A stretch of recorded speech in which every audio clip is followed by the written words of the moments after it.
Konoha, February 12th, 997 SE. Forest of Death, 6:08 p.m. It would be well into the evening as the trio of Naruto, Sasuke and Sakura were currently taking a break from their training within the monstrous forest when Naruto was currently in substantial pain after his trying to 1v2 a group of dire bears had caused him to sprout a bladed metal tail to decapitate it and the blood vessels in his eyes to burst with such force that his face was streaked in scarlet. Of all the fucked shit to happen, my eyes fucking explode. Just my luck that something cursed happens when I want to do something cool. Naruto cursed, still clutching at his head as the feeling of barbed razors covered in salt and lye shoved into his eyes dominated his vision. On the plus side, you killed those dire bears with whatever the hell you used on them. The downside as well, your eyes turning into pulp. Sakura spoke as she saw Naruto clutch his face that was covered in blood and thick ocular fluid. You don't say. Piss, everything sucks right now.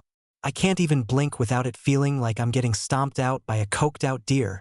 Naruto groaned in immense pain. Here, run this over your eyes, Naruto. Then we can at least see how bad your eyes are after we've flushed them out.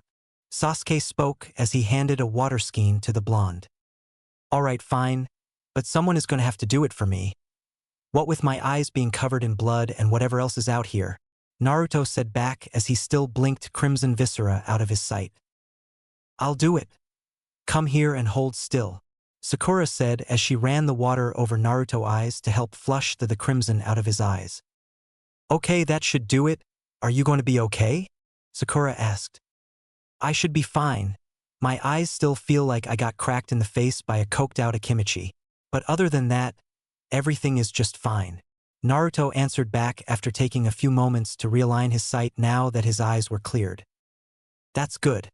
Now we can take 5 and Sasuke.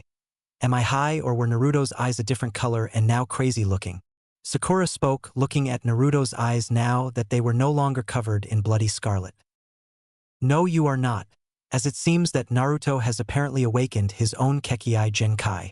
Sasuke remarked at his friend's new eyes. Wait, what are you talking about? I don't have new eyes. Do I? Naruto asked as he continued to adjust to the world being in far more clearer definition than before. See for yourself, Naruto. At least this means we now know why your eyes practically imploded. Only you could have a violent awakening for a kekkei genkai. Sasuke spoke as he held out his chikudo for Naruto to see his newly changed eyes with. This is definitely something else. Doesn't help that my eyes still hurt like crazy. Naruto spoke as he looked at his now bright royal violet eyes with bone-white ripples that radiated outwards in a concentric pattern. Can you turn it off? It feels weird looking at you with whatever the hell your eyes are called, Sakura questioned the blonde. Nope. I'm trying and nothing's happening so far, so I guess I'm stuck with having crazy eyes forever. Honestly, not the worst trade-off since I have superpowers now, Naruto answered back. Look at it this way, between Naruto having crazy eye powers, Sasuke being a super swordsman, and my being from a clan of super assassins. The real question should be, what can't we do when we wind up on a team together next year? Sakura spoke, seeing it as a powerhouse setup for them overall. As long as we keep to our plan to become a shinobi squad together, then all should be well. Even Lord Fourth would not be foolish enough to go through the insanely foolish plan of putting Naruto together with the twin idiots. Sasuke said, knowing that as long as they kept their overall skill level within the middle of their class, then their plan would work as intended. Now the only matter is how we are going to hide Naruto's new eyes. Granted, he still has the doppelganger that Lady Shizun made for him so that he doesn't have to be around his family anymore.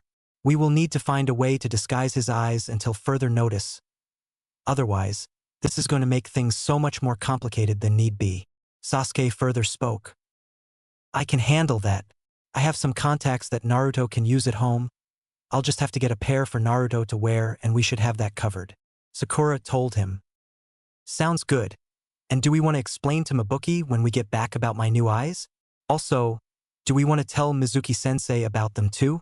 He might be able to figure something out and help me to find out what they can do, Naruto questioned.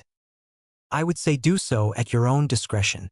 However, be mindful that in doing so that you will need to keep the powers you do have under wraps, as it were. Neither of us know exactly what these eyes of yours can do beyond manifesting that bladed tail you used to behead those dire bears. Sasuke answered back in leaving it up to Naruto to choose who to tell at his own choosing. Fair point, but on the plus side our summer won't be boring. We get a whole new way to train on top of testing out what my new eyes can do, Naruto said to his two friends. So on top of everything we already do, we're also going to see if Naruto's cracked as hell? Honestly, not the worst way to spend a summer. Sakura spoke with a shrug of her shoulders. Awesome. Anyways, you guys want to head back to Sakura and Ai's house for dinner? We have nothing else to do today, Naruto asked his friends. Fine by me, Naruto. Besides, Mom is going to make our favorites tonight, so you know what that means? Sakura said as an excited yet still pained look rapidly spread across his face. Awesome pork and chicken ramen, here we come. But right after we get some aspirin first for my new headache. Naruto cheered before cursing as every time he blinked it felt like salt-covered razors. Good idea. Sasuke, you mind helping my half-blind brother to our house? Sakura requested as Sasuke nodded and went to Naruto to help act as a second pair of eyes for the hulking blonde. I do not mind at all, Sakura. Are you going to be okay on the way back, Naruto? Sasuke spoke. Yeah, I'm good. Man, let's just get going already. I'm starving, Naruto exclaimed as he and his companions sprinted off. 2 weeks later, March 1st, 996 S. 3:09 p.m. The Academy. It would be a few weeks later as Naruto alongside his friends had continued not only training together, but helping Naruto to train in the use of his Rinnegan. Yet it was after hours that Naruto was met by his favorite instructor Mizuki, who had throughout it all become more or less like the older brother he'd never had. Hey Naruto, I just wanted to check in with you and make sure everything is still going okay.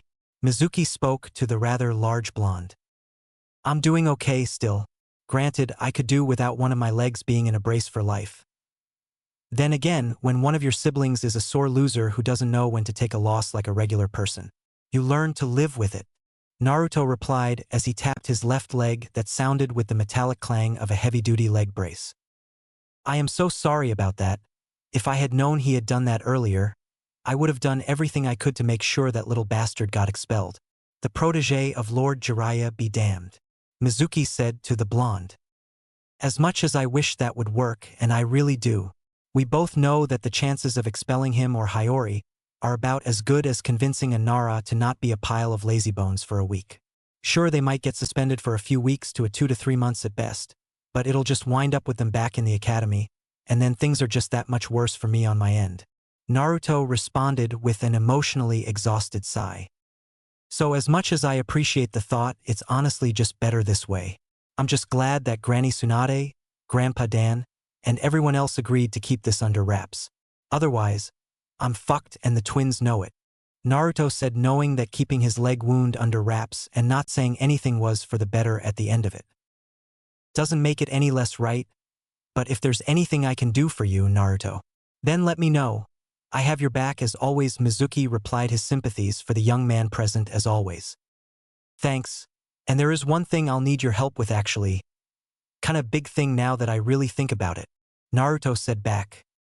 Sure, what is it? Mizuki said as he saw Naruto take out a pair of contacts from his eyes. Do you know what these are? Because I was training with Sasuke and Sakura in the Forest of Death like we normally do. About a couple of weeks ago, and then some fuck shit happens. Next thing I know, I got these cool super eyes that let me do all sorts of fun stuff, Naruto asked as he showed his Rinnegan to Mizuki. I personally don't know what those are, but I do know someone who does. Call it a work associate, but I will tell them about this so they can confirm what it is. If it's anything special, I will get back to you as soon as possible.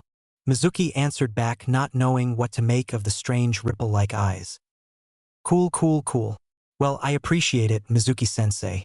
Any help I can get about figuring out what they can do is great, Naruto said to his teacher as he put his contacts back in. No problem. It's the least I can do. I just ask that you keep your head up, keep getting stronger, and remember that no matter what, you have more heart and good than both your dickhead siblings combined, Mizuki told Naruto, who smiled an almost bestial grin. Don't worry. I've got everything covered. Just one more year of this and then I'll finally have my headband and be on my way soon enough. Man, is it gonna be great being a real-deal shinobi. Naruto said. All I can say about this is good luck, Naruto. You've made it this far, so if you can make it through being stuck with those monsters, then you can make it through anything. Mizuki replied with full confidence in the hulking blonde. Thanks, I appreciate it. That reminds me, I'm working on something really cool that I want to show you soon. But I'm gonna need your word that you can keep it a secret once I tell you. Naruto said back.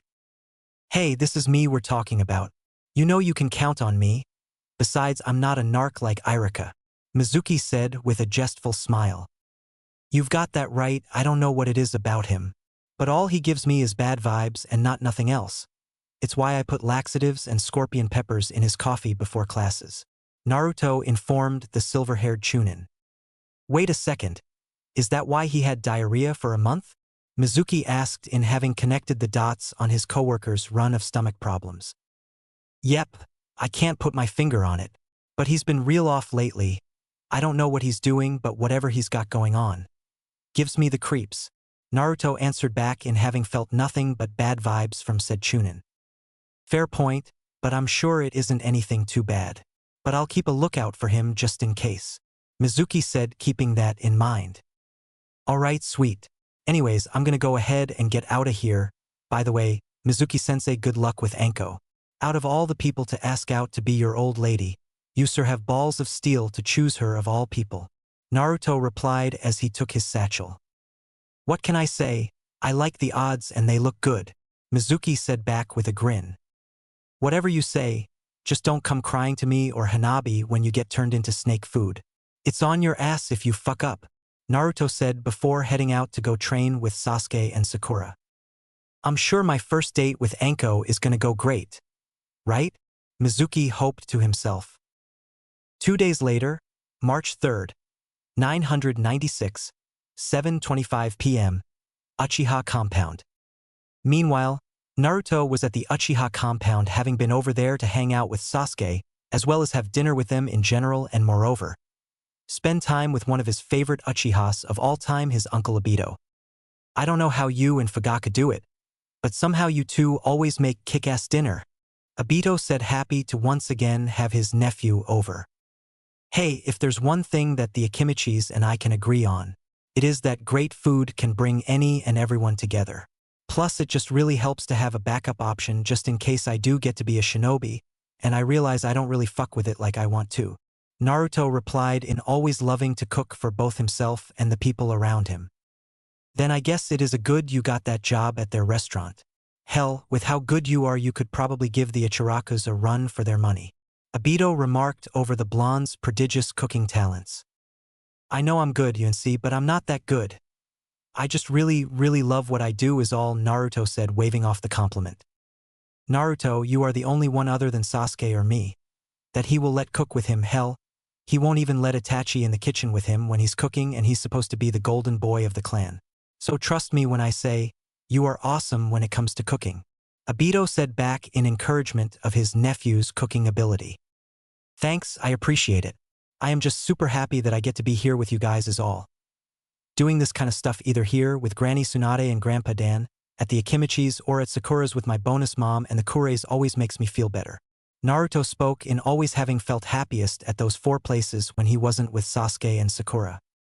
Yeah, honestly I'm happy that you have such a kick-ass system of people around you. I didn't really have that great of one growing up, at least not until after the war where I got to be best buds with Lady Tsunade's kids. Now those are some great people to have in your corner. Obito replied, happy that he eventually found friends of his own in the Senju siblings. If I could, I would have traded Kakashi and Rin for Korone or Yujiro. Now those two would have been a riot to be around. Obito added. Wait a minute. I thought that you always had a big crush on Rin? Wasn't she like your academy sweetheart? Naruto asked. She was, but then I realized that after what happened to her during the war, that other than being teammates, we didn't really have anything special in common. Hell, the more I thought about it, the more I realized that other than being teammates and her being nice to me, I didn't really have much in me that wanted her beyond just someone to give a legitimate shit about me. So after some counseling and a lot of soul-searching, I eventually just moved on and went about my business. Obito answered regarding his feelings on Rin. Counseling does really solve everything.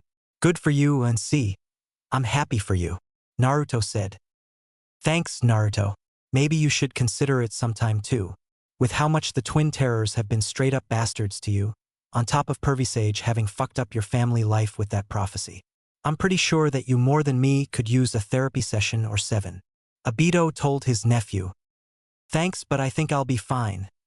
I don't really feel comfortable talking to some jerk who thinks he knows better than me. Naruto responded in not being the most comfortable with therapy per se. Look, I'm just suggesting it because I know you're a tough kid. Tougher than most your age, but I'd rather not see you literally eat your feelings away. I know that it's part of the reason why you got so good at cooking to begin with, and who could blame you, if I kept it real with you. Obito spoke, knowing the other reason why Naruto liked cooking so much. Can you really blame me when one sibling will nearly take your ability to walk with a Rasengan? Or try and beat you because he can't handle it when you're better than him at anything? Then the other either does whatever she can to crush my dreams, never lets it be known how I was born lucky to be in her shadow, or that I should stay in my place and learn to get used to being a civilian when compared to the future 5th Hokage. Naruto replied with a shrug of his shoulders. After all, when you had siblings that either terrorized you physically, mentally, or emotionally, that it just became a matter of finding something to throw yourself into so you could forget the fact that your family life was just an abusive shithole. It just so happened for Naruto that he found something that gave him joy in life other than training alongside his friends and the fellowship that came with it, that being cooking, either it being for himself and just making good food, or the joy he gained from making food for others and the happiness that came with bringing people together from it. Granted, as his stress reliever, it had developed into him becoming a stress eater, which showed itself in him being the second heaviest person in his classroom next to Choji, but given how it was one of the few things that made him happy, he would consider it a small price to pay. And I will never blame you for feeling how you feel. Hell, if I had my way, I would kick their asses from here to Bear Country for how much they and Pervy Sage have been rotten assholes to you, Obito said in sympathies for the hulking blonde. You and me both, UNC. But it is what it is, and the best I can do now is make it to next year, so I can get my headband, be with Sasuke and Sakura, and try to be happier than what I am most days. Naruto replied. And I wish you all the luck in the world. But the bottom line is, I want you to try to get help one of these days, alright? The last thing any of us want is for you to get so worked up or so down in the dumps that you wind up eating yourself into an early grave. Obito told Naruto as he put a hand of grace and understanding on his shoulder. Don't worry, I've got everything under control. I just need more time to get to where I need to be, Naruto said to the scarred Uchiha. I know you've got things handled, buddy. I know you do, and kudos for holding it down better than most. How fucking ever. You are still my little nephew. Even if you do have almost a full 100 pounds on me, I still worry about you. Obito replied as he looked at Naruto, who looked built more akin to an adult grizzly bear than a 17-year-old. Bottom line, do yourself a favor and get help when you can. Because it would be a crying shame if you went out on us, when you and I both know that you have so much to give not just to the village, but to the world, the people around you, and everything else in between. Obito added in wanting the best possible for his nephew. I'll figure something out, Uncle Obito. I promise you I will. Naruto promised to the scarred Uchiha, who gave him a warm smile of comfort. I appreciate it, Naruto. Now come on. Let's head back in. I made you brownies for dessert, Obito told the massive blonde. With extra fudge in it? Naruto asked. Of course, with extra fudge, you giant goofball, Obito answered back plain as day. Score. Thanks, Sunsi. You're the best. Naruto cheered as he gave his uncle a giant hug of appreciation. No problem. Now let's go before it gets cold, Obito said as from there the two quickly headed back inside the compound. The next night, March 4th, 996 S.E. 10:40 p.m., Haruno household. Meanwhile, in the next night to follow was Naruto in his and Sakura's bedroom goofing around as Naruto was messing with one of the powers granted to him by the Deva Path, as he was currently levitating a handful of marbles in a spiral pattern similar to a galaxy, while Sakura looked on in amazement. So other than messing with marbles and doing cool party tricks like that, have you tried any other cool stuff with whatever this part of your powers is called? Sakura asked as her brother continued to manipulate the marbles in the air. Not really, no. I'm pretty sure I'll think of something else to do with them. For now, I'm just figuring out all the weird stuff I can do right now. Naruto answered back as he used his Deva path to now manipulate them in a pattern reminiscent of an atom. I mean shit, we figured out that I can summon animals and who knows what else with one of my aspects. Another one lets me be a walking armory and this one gives me cool gravity powers or whatever the hell it is. Either way, it is still pretty cool no matter where you slice it. Naruto further spoke in regards to the various parts to his powers. Any ideas on what you're going to do with him once we graduate and get on a team? Sakura further questioned the ripple-eyed blonde. Honestly, I don't really have a clue. One of my ideas is to use the aspect that lets me summon animals to drop you on people like a bomb and let you get to work. Naruto replied. I'm alright with it. It's gonna take some work to be actually feasible in a fight, but if you can do that then I'm here for it. Sakura said back, being totally fine with it as long as they did some test runs. Awesome. Now I wonder if I can make a giant bull big enough to use as a battering ram. Now that'll be funny to pull on someone when we go on a kick-ass mission. Naruto wondered. Why not make it a mountain goat? That way you can have a giant battering ram that can climb up walls and mountains too. Sakura suggested to the Rinnegan wielder. Holy shit, that is a great idea. Thanks, Sakura. I dunno what I'd do without you. Naruto responded. Hey, we're practically family at this point. If you want to bounce ideas off me for whatever you want to do, then go for it. I am always happy to have you with me, Naruto. Sakura told him. Aw, you're the best, you know that, was Naruto's response as a wide grin spread across his face. Yeah, I know you, giant goober. Just think, we have one more year of crap to deal with and then we can be a kick-ass team together. It's gonna be great. I just know it, Sakura said in excitement of one day being on a squad with her adoptive brother and Sasuke. Of course it is, between you being one of the best there is at taijutsu and assassination, Sasuke being an ace at kenjutsu, and me being stronger than just about everyone plus my new eyes. We're gonna be unstoppable. Heck, I'll go one step further and say that we'll be the next Sannin before we know it. Naruto replied, knowing that such things were in their reach. The next set of legendary Sannin. I can see that. Except that the three of us will be a lot more put together than what Lady Tsunade had to deal with back then. Sakura said, in knowing that at least they would be far less dysfunctional than the original set were. PFFFTT, you've got that right.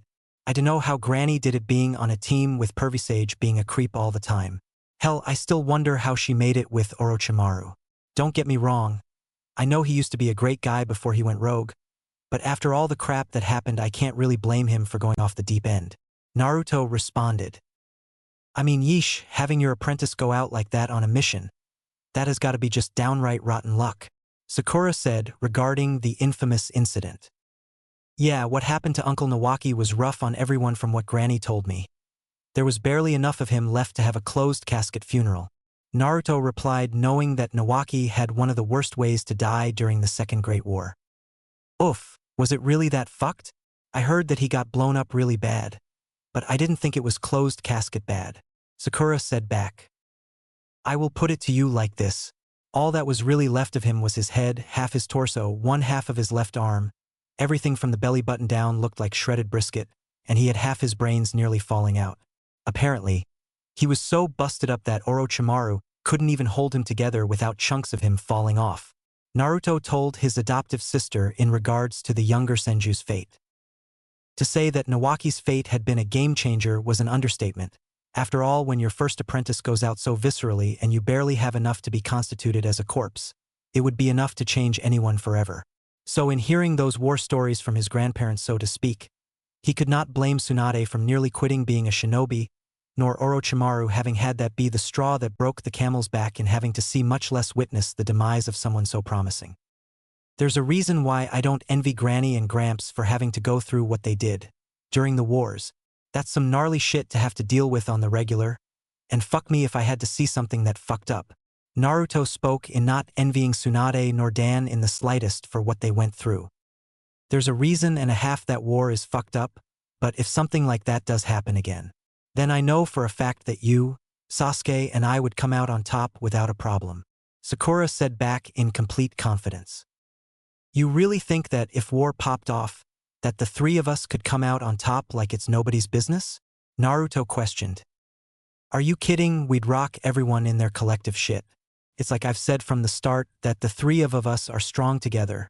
But if it's the three of us, Naruto, then all of us are unstoppable and then some. I will bet our future positions as Chunin that together we could run shit and crush everyone in OU way, and there wouldn't be a thing in this world could stop us. Sakura answered back with a raptorial grin that held nothing but supreme confidence in what they could do together. All we have to do is get to the top where we belong, and I promise you, Naruto, that as long as I'm around, that I will make sure that nothing can hurt you ever again. Sakura swore to her giant of a brother. That sounds really nice, Sakura. All I want is to be strong enough to be my own person and make good food to share with everyone. That's really my only end goal at this point. Naruto told her in simply wanting the strength to do what he wanted and share his cooking to bring others together. Then that's what we're gonna do once we get our headbands. If you want to be the world's strongest cook, then I will help you get there. If you want to commit war crimes on some random backwater village, then tell me what you want and I will get us hooked up to do it. Heck, if you want beat a motherfucker with another motherfucker, then just call my name and we can start the village's greatest bar brawl to make human nunchucks out of people. Sakura said while Naruto continued to manipulate the marbles, this time into a tornado-like formation. Bottom line, Naruto, whatever you want to do and whatever you need to make your endgame come true, all you have to do is come get me and I will do everything I can to help make it happen. Sakura promised to the hulking blonde. The same goes for you, Sakura. I may not have much right now to work with, but whatever I do have on me, I will make sure that it goes to returning the favor right back. It is the least I can do for one of my favorite people in the whole world. Naruto said back in earnest. You really are the best brother a person could ask for, you blonde jackass. Sakura said with her ever-present pugnacious grin. Right back at you, you pink-haired ogre. Naruto responded in sibling jest towards Sakura, who couldn't help but snicker. Awkward sibling hug?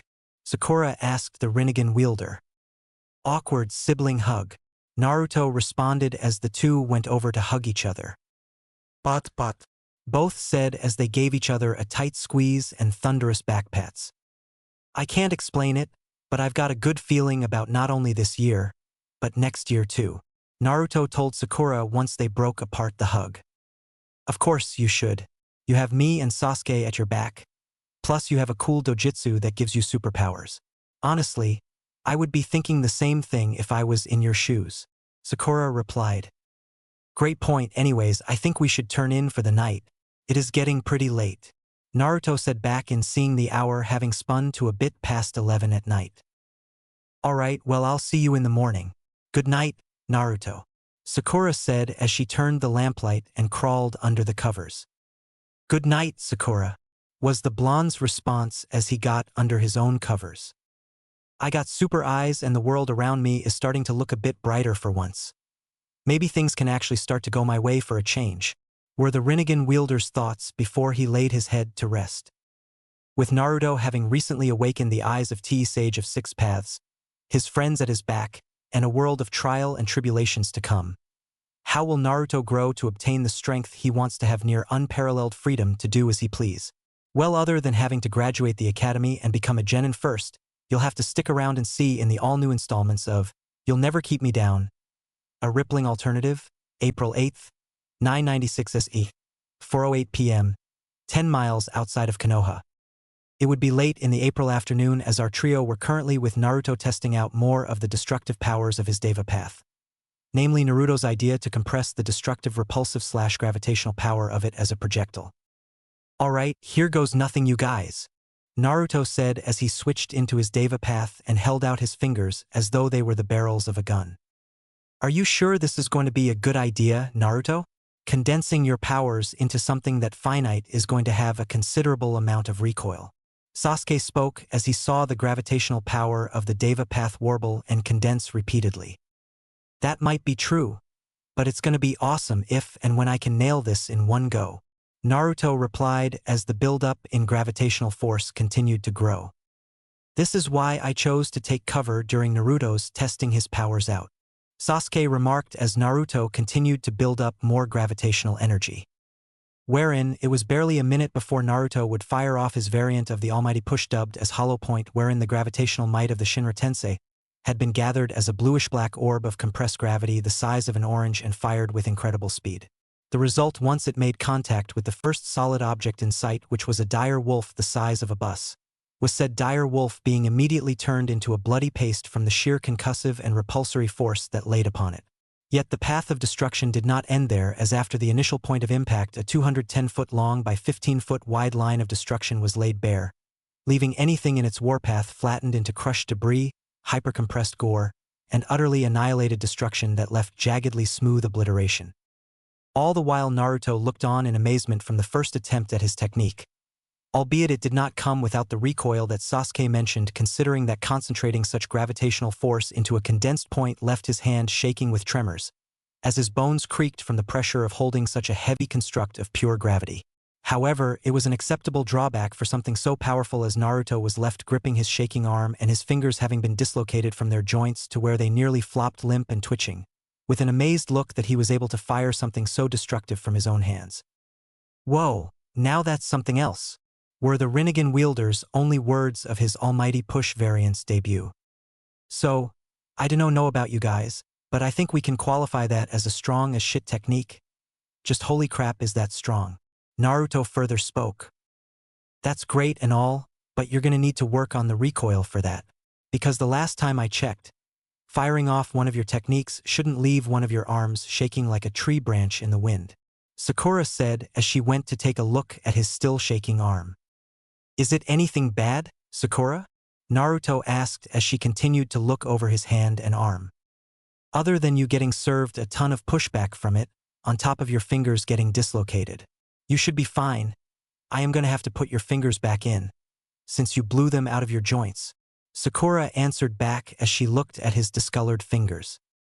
"That's good, and crap baskets, that stings like hell," Naruto cursed as she began relocating his fingers into place.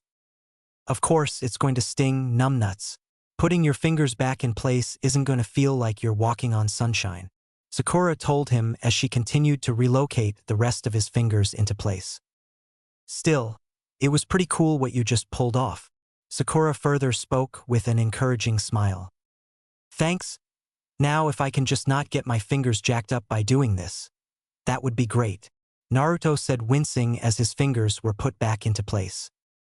"At least we know that the techniques derived from your eyes are powerful, very powerful, if this is what you can do with only a few weeks of training with them," Sasuke remarked at the sheer destructive force before him. "Just think, this is just after having my new set of eyes for 2 months. I'm pretty sure that by the end of the year, I am going to be a new level of busted, and by the time we hit graduation, not even the twin dickheads are going to be on my level," Naruto said, almost giddy at the prospect of what more he could do with his Rinnegan by the time he graduated. "If your rate of growth so far with them is anything to go by, next to the elites of the village from Might Guy, Kakashi, Lady Tsunade and so on, there will be little that can get in the way of what you want," Sasuke noted. "This also means that Sasuke and I are going to have to step our training up too. Since you're getting this good and this strong with just 2 months of practice with your eyes, or whatever we call them, then we need to ramp things up so we can stay on top of everything," Sakura said, knowing that if they were going to stay on equal footing with Naruto, that they were going to have to ramp up things by a large margin. "Agreed, it wouldn't do anyone good if we slacked off, because Naruto decided to become a powerhouse on top of being ludicrously strong," Sasuke said in agreement with a determined smirk on his face. "Like you would ever slack off on anything, Mr. I can cut through cinder blocks and shuriken with a single sword swing. The fact that you're good enough to make Tatsuki look like trash and some jonins look like featherweights says more than enough about you being a cracked as hell swordsman," Naruto chimed into the staggering amount of skill Sasuke held as a bladesman. "And yet I can still be so much better. There is always room for me to improve my skills as a swordsman, and I cannot rest until I surpass the collective strength of the likes of the 7 swordsmen themselves. In fact, to best even one in single combat would be a dream come true," Sasuke said, in hopes of one day making his name as a swordsman surpass the likes of the 7 swordsmen or even the 8 tails Jinchuriki. "If there's anyone that can pull off being the greatest swordsman to ever do it, it's gotta be you, buddy," Naruto said with full faith in his friend's abilities as a swordsman. Thank you, Naruto. It is most appreciated. However, I must also ask, what do we do now? Sasuke asked. I can use my animal summoning aspect to pop up a new creature for us to train against, Naruto suggested to his two companions. That is fine by me / let's fucking go, were the answers of Sasuke and Sakura. Great, and I have just the thing for us to practice against. Give me one moment to summon him, Naruto said back as he used his animal path to summon the giant creature in question. Of all things for you to summon, a two-headed cassowary was not on my bingo card, Sasuke remarked as he pulled out his Chikudo and Odachi. Hey, it isn't that bad. It could have been so much worse, Naruto said as they looked up at the bright orange 28-foot-tall summon. What could be worse than a giant bird of prey? Sasuke asked as he got into a fighting stance. I could have made it a 30-foot-tall Wolverine instead. Now that would have been a whole can of fuck no to deal with, Naruto answered back as Sakura went into her 20% removal state. He's not wrong, you know, that would have been so much worse, Sakura spoke in agreement.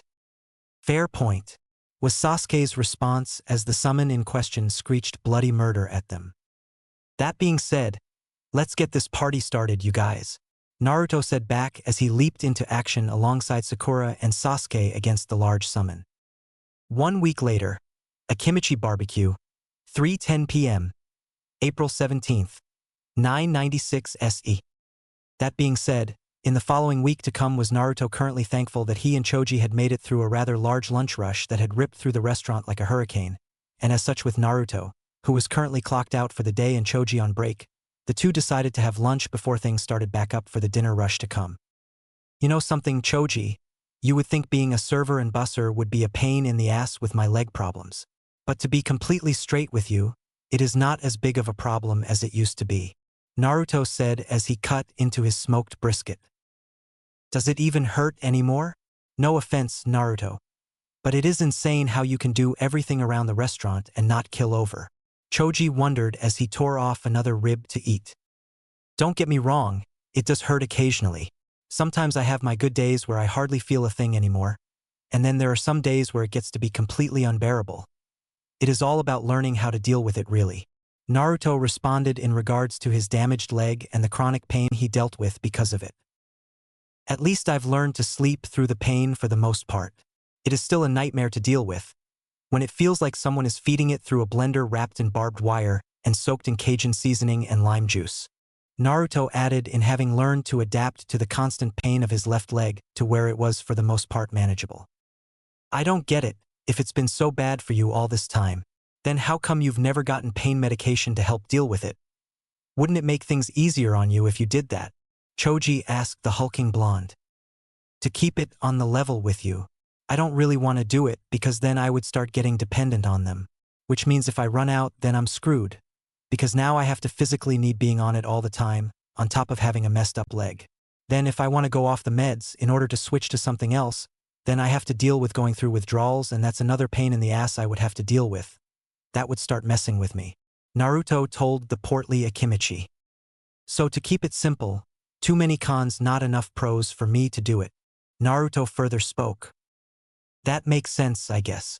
It just sucks that you gotta walk around in a leg brace being in pain all the time, Choji said, in hating how his friend had to live with being in chronic pain all the time. Hey, it is what it is. The best thing I can do is just keep moving forward regardless. Besides, I have great friends like you that keep my head up and my mind off of it, Naruto said back, in not really bothered by it. If there's anything I can do to help keep your mind off it, then let me know. It's the least I can do for my best friend, Choji spoke as he continued eating his ribs. Tell you what, man, you keep being a good guy and being my snack buddy, and we call it even from there, Naruto told the Akimichi as he stuffed another forkful of brisket into his face. That sounds great to me, Choji replied. Awesome. Also, I packed you some granola and homemade potato chips to keep you going. I can't have my main man going through his double shift on an empty stomach, Naruto told Choji, who lit up with a meat-covered grin. Sweet. You're a lifesaver, Naruto, Choji cheered. No problem, man, it's what friends are for. I left them in the back for you. You can't miss it when you go in there, Naruto said to Choji. By the way, what kind did you make for me? Choji asked regarding the potato chips Naruto made for him. I made them honey hot and barbecue flavor. Naruto answered back. I dunno what I would do without you, Naruto. You always know how to come through for me on a double shift. Choji said as Naruto continued to eat more of his brisket and fries. Hey, we're on the struggle bus together, so if I can help you out, then it is no skin off my back to do it for you, Naruto said back as the two continued to eat their lunch together. Once Naruto would finish up eating with Choji and eventually bidding him goodbye as he prepare to go into his double shift, and with it having to face the monstrous dinner rush to come, Naruto on the other hand would go alongside Sasuke and Sakura to do some training beyond the village as they have for the past 2 months. This time fighting Naruto, who was using his Azura path to be a one-man walking arsenal, wherein the act of fighting against him was easier said than done, especially given that Naruto had been getting more creative with said path. After all, with Naruto realizing he had access to all 5 chakra natures in wielding the Rinnegan, he had begun to wonder what would happen if he combined aspects of the Azura path with these chakra natures, and lo and behold, it escalated the power of it to new levels. Something that made long-range or close-range combat very much a difficulty. Given that Naruto had used the missiles of his Azura path and infused them with wind chakra to turn them into powerful concussion rockets that would turn anything they struck into sawdust and detritus in seconds. Wherein his turning his right arm into a rotary cannon that he loaded with a bag of seemingly harmless metal ball bearings, that would have been easy enough to dodge if he hadn't focused earth chakra into said cannon arm and transformed the ball bearings that were being fired into what were essentially fist-sized shells that struck with enough force to turn boulders into dust on impact.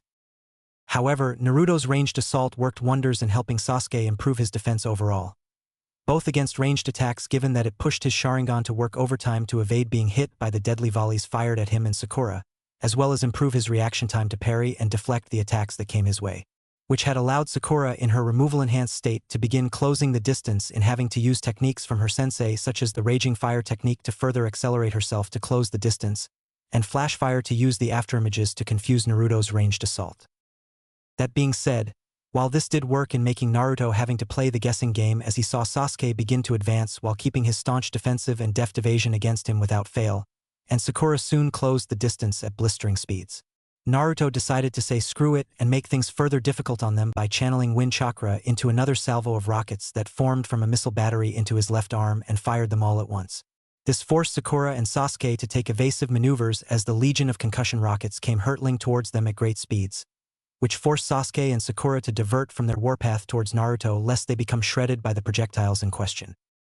Yet Naruto wasn't done as the bombardment of rockets left further and further explosions of pure concussive force that pockmarked the forests with nothing but jagged spiral-shaped craters of debris that left Sasuke and Sakura with fewer and fewer places to take cover from. That the Rinnegan wielder would keep Sasuke at bay by opening his mouth to reveal what looked like a high-tech gun barrel forming out of it, but instead of a laser beam as per normal, that the pink-haired bruiser in question was instead met with him focusing fire chakra through it to become a high-powered flamethrower. The hulking blonde then began spraying the stream out in a widespread arc of searing flames that left the swordsman pinned behind a wall of blazing fire, which left him to contend only against Sakura, who stood in a lethway stance ready to engage him in close quarters. As such, to meet her in kind, did Naruto transform his arms into something that would allow him to better handle Sakura in close quarters, that being his spouting a secondary pair of arms to fight with, as the two barreled at each other like two runaway freight trains. Wherein the moment the two made contact with each other did it erupt into a fearsome melee. The clashing of fists, elbows and kicks were heard as Naruto and Sakura exchanged blows like they were candy, with Naruto planting his feet into the ground and sticking it out in a war against Sakura, as one pair of hands unleashed thudding hooks and uppercuts to the body, while another would block the blows coming and retaliate with a countercross to the jaw or chest. Meanwhile, Sakura attacked with the relentlessness of a coked-out honey badger, striking out with elbows, knees, punches, kicks, and even the occasional headbutt to counter whatever Naruto threw, before lashing out with another or double the amount of strikes in retaliation. The two were trading blows with such unbridled ferocity that the ground beneath them rumbled and began to give way, the earth beneath them cracking as bruises and rivulets of blood were accumulated at a lightning-quick rate, in what had looked like a bloody war of attrition. This continued until Naruto blocked a reverse roundhouse kick to the neck and tanked a follow-through knee that busted his nose with a small kekkei, as he used his extra limbs to grab onto her body and powerbomb her into the ground with great force. However, from the moment she impacted the ground, Sakura was quick to headbutt Naruto so hard that it split the skin of his forehead so hard he felt blood run down his face, allowing her enough time to wrap her legs around his neck and launch him away from her as she front-flipped to her feet. However, despite being launched a full 30 feet, Naruto used his Azura Path's bladed tail to anchor himself into the ground, jamming it into the hard grass-covered earth like a railroad ski, allowing him to tumble albeit roughly to his feet. Yet in that split second that he regained his surroundings would he subject to a sprinting Sakura who at the apex of her mad dash towards him had leaped towards him to deliver a fierce Ironbreaker Spartan kick to the liver, the attack dropping him to his knees as he felt his innards become nearly flush against his spine. The pink-haired bruiser going in for a follow-through hammer fist to the back of his head, but she was countered by the additional pair of arms blocking it and reeling her in so that Naruto could headbutt her so hard in the mouth that it busted her lip open. However, as he was about to land a double uppercut to her stomach with his extra pair of arms, he soon found a pair of blades at his neck in a scissor formation, with him peering behind himself to see Sasuke, albeit in singed training clothes, with a small smirk with his blades poised as though ready to decapitate him. "You know, I should be mad that I didn't see you coming up behind me. But then again, I gotta appreciate a great ambush when I see it," Naruto said, in not even being mad that Sasuke snuck up behind him. "I will admit that your bombardments on top of the close-range weaponry, this aspect of your eyes, provided you were difficult to deal with. However, despite all of that, there's one thing about you that made it all possible," Sasuke replied, his smirk still ever present. "I got too locked in when fighting Sakura, didn't I?" Naruto asked as Sasuke nodded. "As good as you are at fighting, you do need to remember to be aware of your surroundings. Otherwise, the next time that someone attempts to attack you, you may not be so lucky," Sasuke answered back as he took his blades away from Naruto's neck. "Fair enough, but at least I'm getting better still, that you gotta give me," Naruto said. "Yeah, but while you were getting better, I say let's move somewhere that looks a little less like a war zone and get patched up," Sakura suggested as she looked at the heavily cratered makeshift training ground around them. "That is a good idea/smart move, Sakura," Naruto and Sasuke said back before the trio would move out and away from the scene. 3 days later, Forest of Death, 5:10 p.m., April 20th, 996 SE. All the while, Naruto would be with Sakura doing strength training using a summon from his animal path in the form of a ruby and silver-colored tortoise nearly the size of a small mansion that he was dragging behind him, wearing heavy weights on his chest, arms, and legs. Having gone for the better part of 2 miles as he trudged forward with Sakura to carry the monstrous amount of weight. "Naruto, why the hell did you have to make this so fucking heavy? I swear if it was any heavier it would be the size of Kushina's fattest forehead," Sakura grunted as the two continued to drag the resisting summon throughout. "Well, Suori, for wanting a challenge. It's not my fault you aren't built different. Also, is that bitch behavior I smell?" Naruto gritted out as he and Sakura continued to stomp their way through the forest as the pink-haired bruiser looked back at him. "Who are you calling a bitch, numbnuts?" Sakura said as each footstep cracked the semi-muddy ground. "The same person who has a pushed-back hairline. Your shit looks like one of Pervy Sage's toads took a machete and went buck wild," Naruto retorted as he stomped through the mud alongside her. "At least I don't look like a honey badger and black bear hate-fucked each other, you damn giant. I don't know which is worse, your bottomless stomach or your waistline that's the size of Senju Park," Sakura shot back at the blonde. "Fuck you, Haruno," Naruto said as he tried to stomp further ahead of Sakura with great effort. "Eat a dick, Uzumaki," Sakura responded as the two tried to outrace the other in a matter of endurance and competitive jest. From therein, Naruto and Sakura continued their exercise in traversing another 1.5 miles of the Forest of Death, trading friendly insults and jabs at the other as they hauled the incredibly heavy summon that left a massive gouge in the muddy earth as they did so.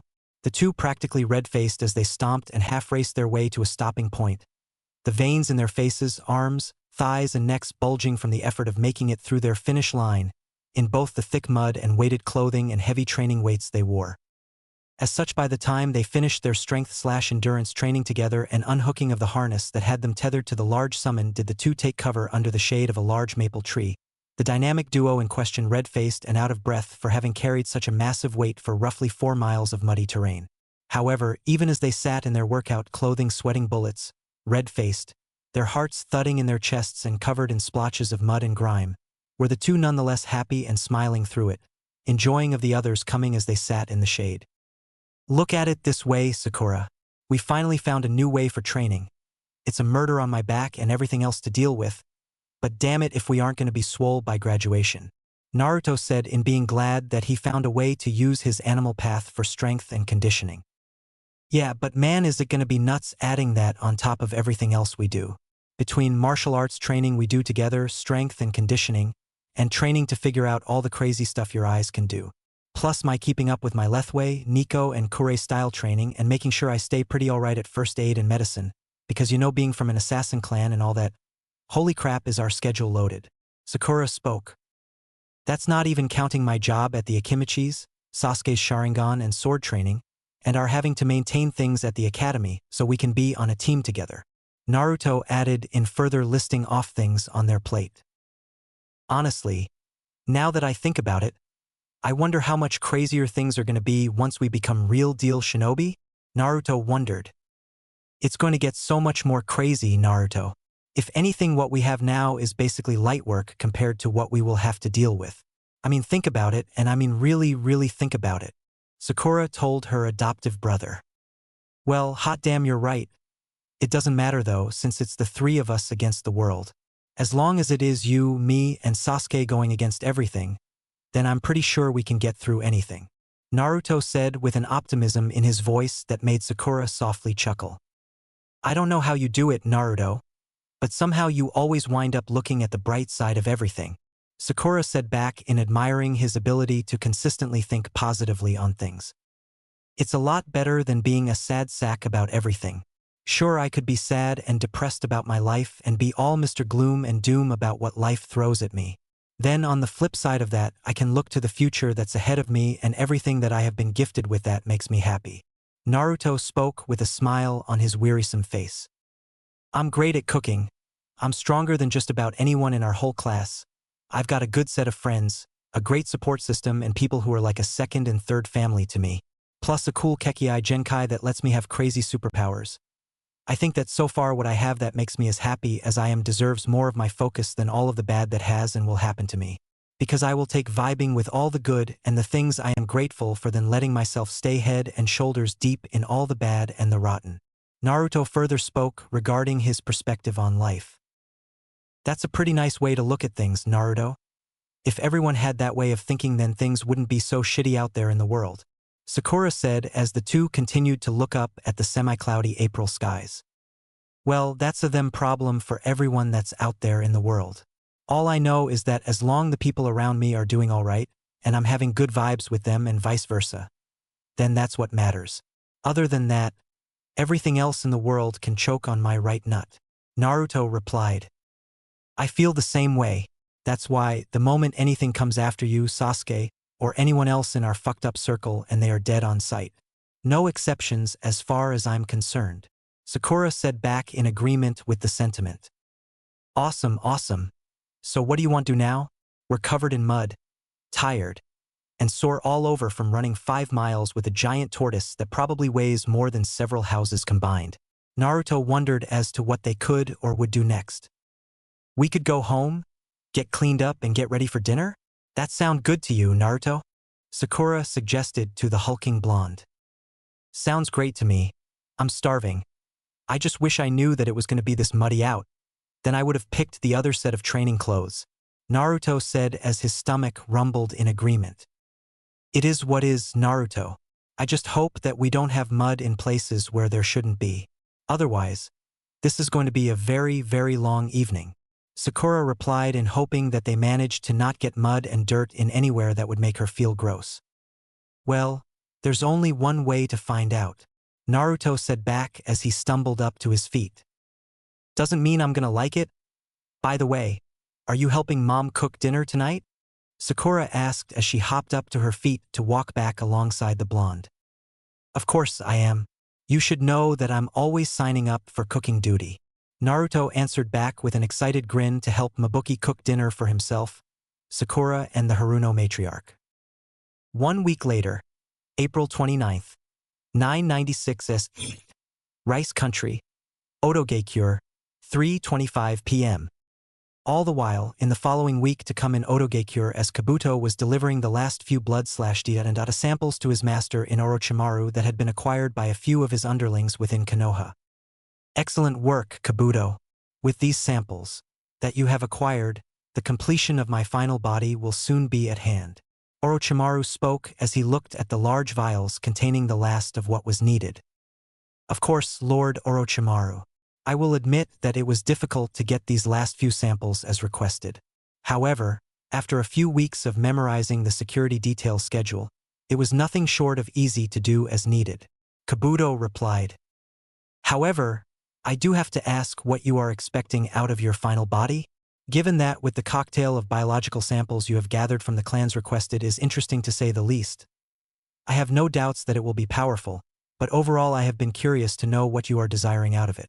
Kabuto further spoke, wondering where the Serpent Sannin was going with this. To put it simply, the desired and certainty of what my final body will be is simply this. It is a form that will guarantee longevity, strength, and power enduring. What I want will assure that my ability to learn the many jutsu that are out there will come to pass, but it will ensure a secondary goal of mine as well. Orochimaru replied as he looked at the floating form of his final body alongside his right hand.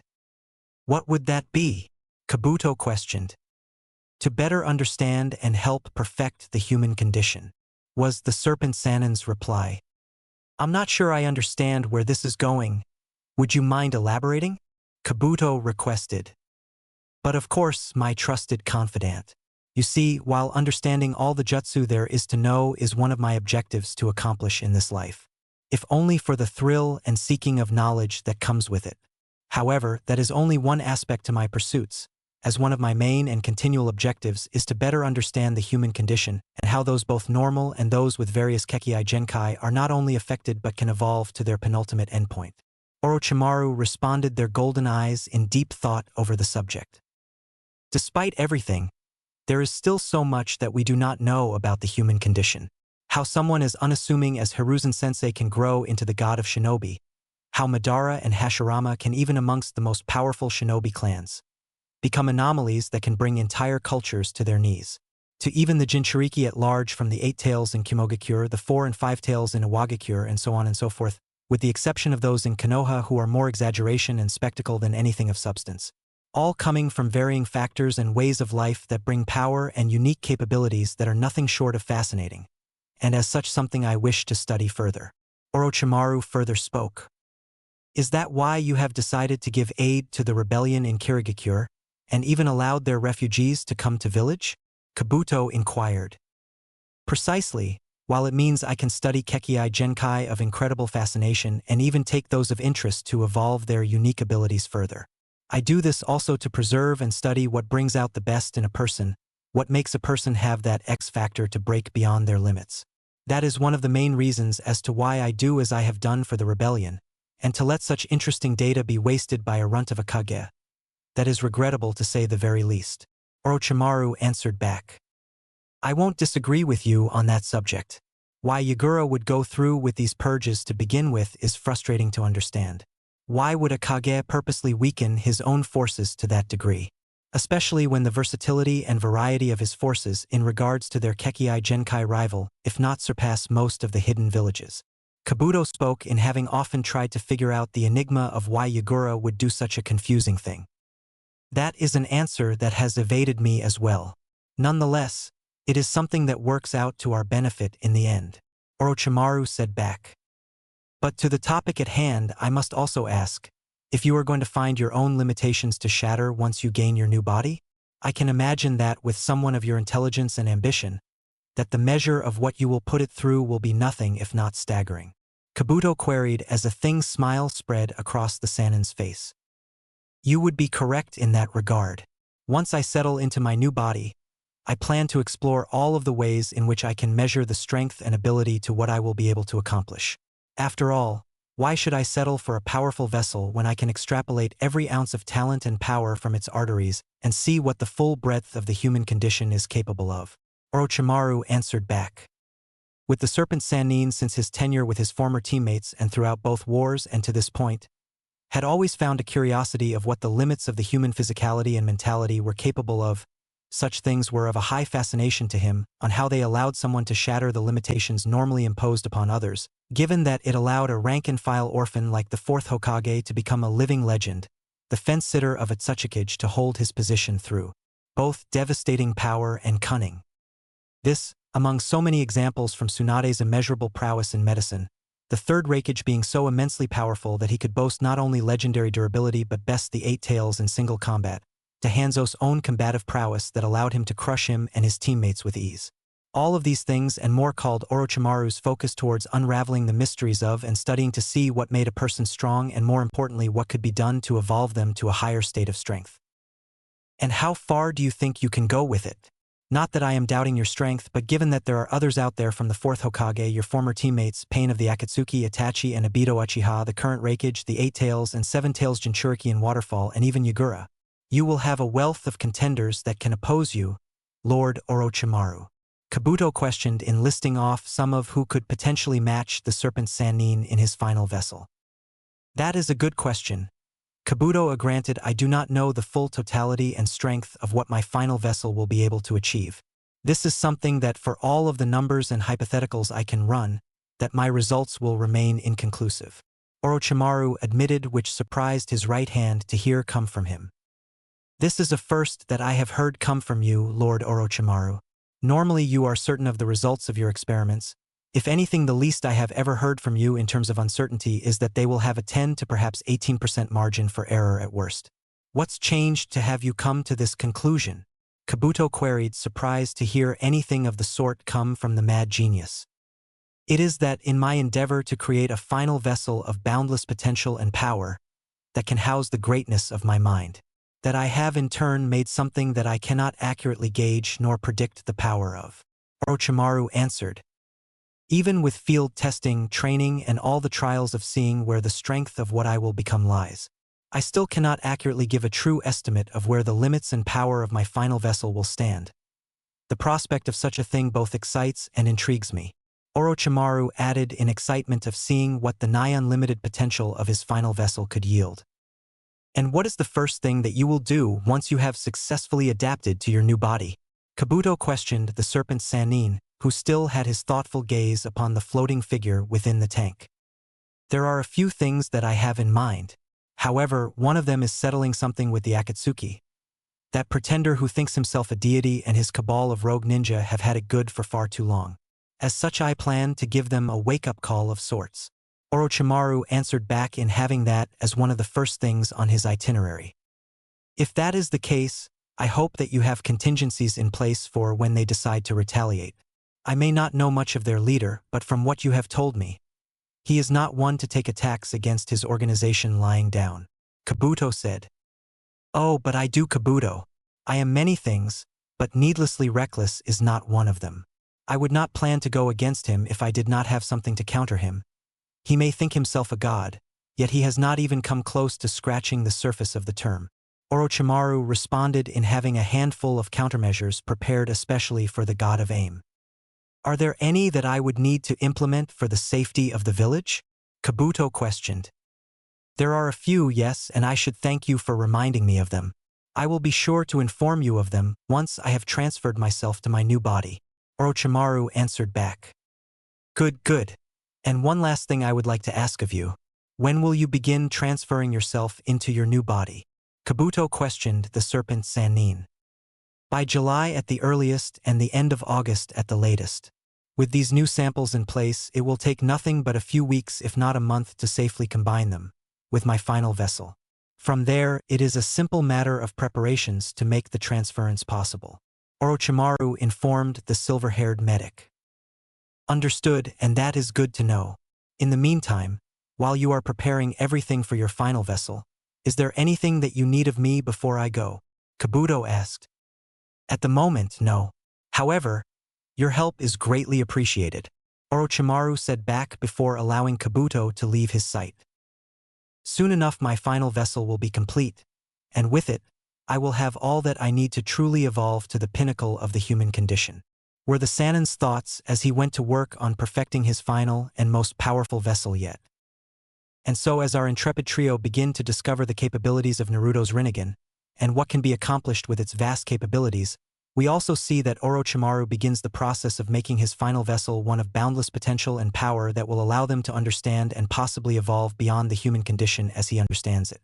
How will this all come to pass as Naruto works to understand the strength of what he wields with the Rinnegan and Orochimaru working to create something of unimaginable strength? Well, you'll have to stick around and see in the all-new chapters of You'll Never Keep Me Down. A rippling alternative. Alright, that'll do it for this one, as I hope that you guys enjoyed everything that went in on this chapter as Naruto begins to finagle with what exactly are the limitations of the Rinnegan and how he can train with it. Because we can only go up from here on the shenanigans that I cannot wait to get into. And as such, I not only appreciate everyone who is coming on board for what's to come, but I hope that everyone will continue to support the story going forward. That being said, this is Nomadic Chaos using the power of chaos and our sponsored patron, Mr. Blood for the Blood God and Skulls for his Skull Throne to give you guys good stuff to read. Wherein the next chapter will be sort of a mixed bag in what's to come, so stay tuned for all of that. Part 1 Theme Song, Dead Cell by Papa Roach. Random End Song, Renegades of Funk by Rage Against the Machine, May 22nd, 996 SE, Senju Park, 2:10 p.m. It would be 10 minutes after 2 in the afternoon as our intrepid trio were enjoying a picnic together and vibing together on what they had planned for the summer to come. Well guys, we've just about made it through another year of nonsense. Just one more and we can call it quits to being stuck at the academy, Naruto said as he continued to eat his pulled pork. I will be so glad to be done with this bullshit. Wearing that disguise and pretending to be so weak all the time is almost nauseating. Sakura replied, hating how she had to continue to limit herself. You're telling me, and don't get me wrong, I'm fine with wearing what I need to cover up how much bigger I am than everyone. But at some point it's just annoying pretending that I can't literally launch most of our classmates around like they're made of origami paper. Naruto said in agreement in having to constantly hide his own immense bulk and physicality. How no one realizes that you are built like a human grizzly bear I will never know. Especially when you're over 6 feet tall and almost as wide as a refrigerator. Sakura remarked at the immensity of her adoptive brother. The same can be said for you looking like a damn Oni when you aren't in disguise. Miss, I make most Umbu look like a toothpick, Naruto said to the pink-haired martial artist. I do not look like a Oni, Sakura shot back. Sakura, you are nearly 6 feet tall, you outweigh me and are more muscular than most Chunin and even some Jonin. That in tandem with your heritage as a Kurei, makes it more than apparent that you look like an Oni. At this point, you may as well accept what you are. Sasuke spoke in agreement with Naruto's assessment of Sakura's appearance. Something that couldn't be overstated enough, given that with her standing at 5'10", weighing in at 186 pounds of solid muscle, and having a frame that while feminine spoke more to her love of martial arts and the aggression and brutality that came with it. All of which combined with her broad shoulders, black and white eyes showing herself as a member of the Kurei clan, and her elbow-length mane of bright pink hair that Sakura Haruno more than fit the description of an Oni. All she was missing with the sharpened teeth, horns, and claws. Whatever. Anyways, once the academy lets out for the summer. Do you have anything planned, Sasuke? Sakura questioned. Other than looking to someone to apprentice under in order to further improve my skills in Kenjutsu. I have nothing planned other than helping Izumi and Itachi, where I am needed. The fact that I am going to be an uncle this August or September at the latest still feels unreal. Sasuke told his friends as to what his plans for the summer were. Oh yeah, I still can't believe that your brother and his old lady are expecting their first kid. No offense, but I never would have pegged Itachi as the one to want to be a dad, Naruto said. Neither did I nor anyone else in the clan. However, once they broke the news that Izumi was pregnant, it has been all hands on deck to make sure that things go well for Izumi's pregnancy. Sasuke responded. It is honestly the strangest feeling to know that in a few months, that the clan will be welcoming a new addition into the fold. Sasuke further spoke in feeling an odd mix of feeling that while mostly positive had him excited nonetheless. And congratulations to you on being an uncle. I know that you'll crush it, Naruto said to the aspiring swordsmaster. Thank you. But in all honesty, Naruto, I would worry more for Itachi. Out of everyone, he is the most nervous over the situation. You would think that someone who is regarded as a prodigy of our clan, in addition to becoming one of the youngest captains of the Umbu, that he would have everything accounted for. it is almost hilarious to watch it all unfold. Sasuke said back in having found his elder brothers overthinking of how to be a father to be one of the funniest things to come of it. Has he gotten to the point where he's stockpiling manuals on how to dad yet? Sakura asked. How did you know, Sakura? Sasuke asked, surprised at her incredibly accurate guess. We are talking about the man who prepares for everything down to what time his alarm goes off. Would it really be that out of the blue to assume he'd start hoarding manuals on how to be a dad and handling a toddler? Sakura replied, knowing that Itachi was someone who couldn't help but prepare for every little thing down to the wire. Fair enough point. That being said, I think that he is overthinking things far too much. My brother fails to grasp that there is no one true method of raising a child. Sasuke spoke whilst everyone continued to eat from their picnic. Look at it this way, Sasuke. At least you get to see your brother crash and burn at being a first-time father. Sakura said back as Sasuke couldn't help but chuckle. And I will be watching with a camera in hand to record it all. Watching my brother have to learn how to put a toddler to sleep for the first time should be a sort of entertainment all on its own, Sasuke said as he munched on a turkey leg. By the way, what are yours and Naruto's plans for the summer, since we are sharing what we intend to do throughout it? Sasuke questioned. Other than training and doing what we normally do, I was thinking that Naruto and I could do a few assassination jobs for the clan. It won't really hurt to get our feet wet and really make our summer one to remember, plus it'll get Naruto some actual experience tests driving his eyes. Sakura informed the Uchiha. I can assume that Naruto is fine with this, even with the risks involved? Sasuke questioned as he looked to Naruto, who swallowed a mouthful of food to answer. Yup, plus I have Sakura to watch my back. If there was anyone that I would trust to look out for me when I have to do anything, it would be the best sister in the whole world. Naruto answered back. Ah, thanks you giant goober, Sakura said, giving the massive blonde a side hug. The only other concern I have is how you are going to be able to have someone to cover your shifts at the Akimikis. Otherwise, I have no doubts in my mind that you and Sakura will do exceptionally. Sasuke questioned the Rinnegan wielder. That's actually something I already got covered. Since I don't really use any of my paid vacation days off, I practically have a horde of them just sitting around doing nothing.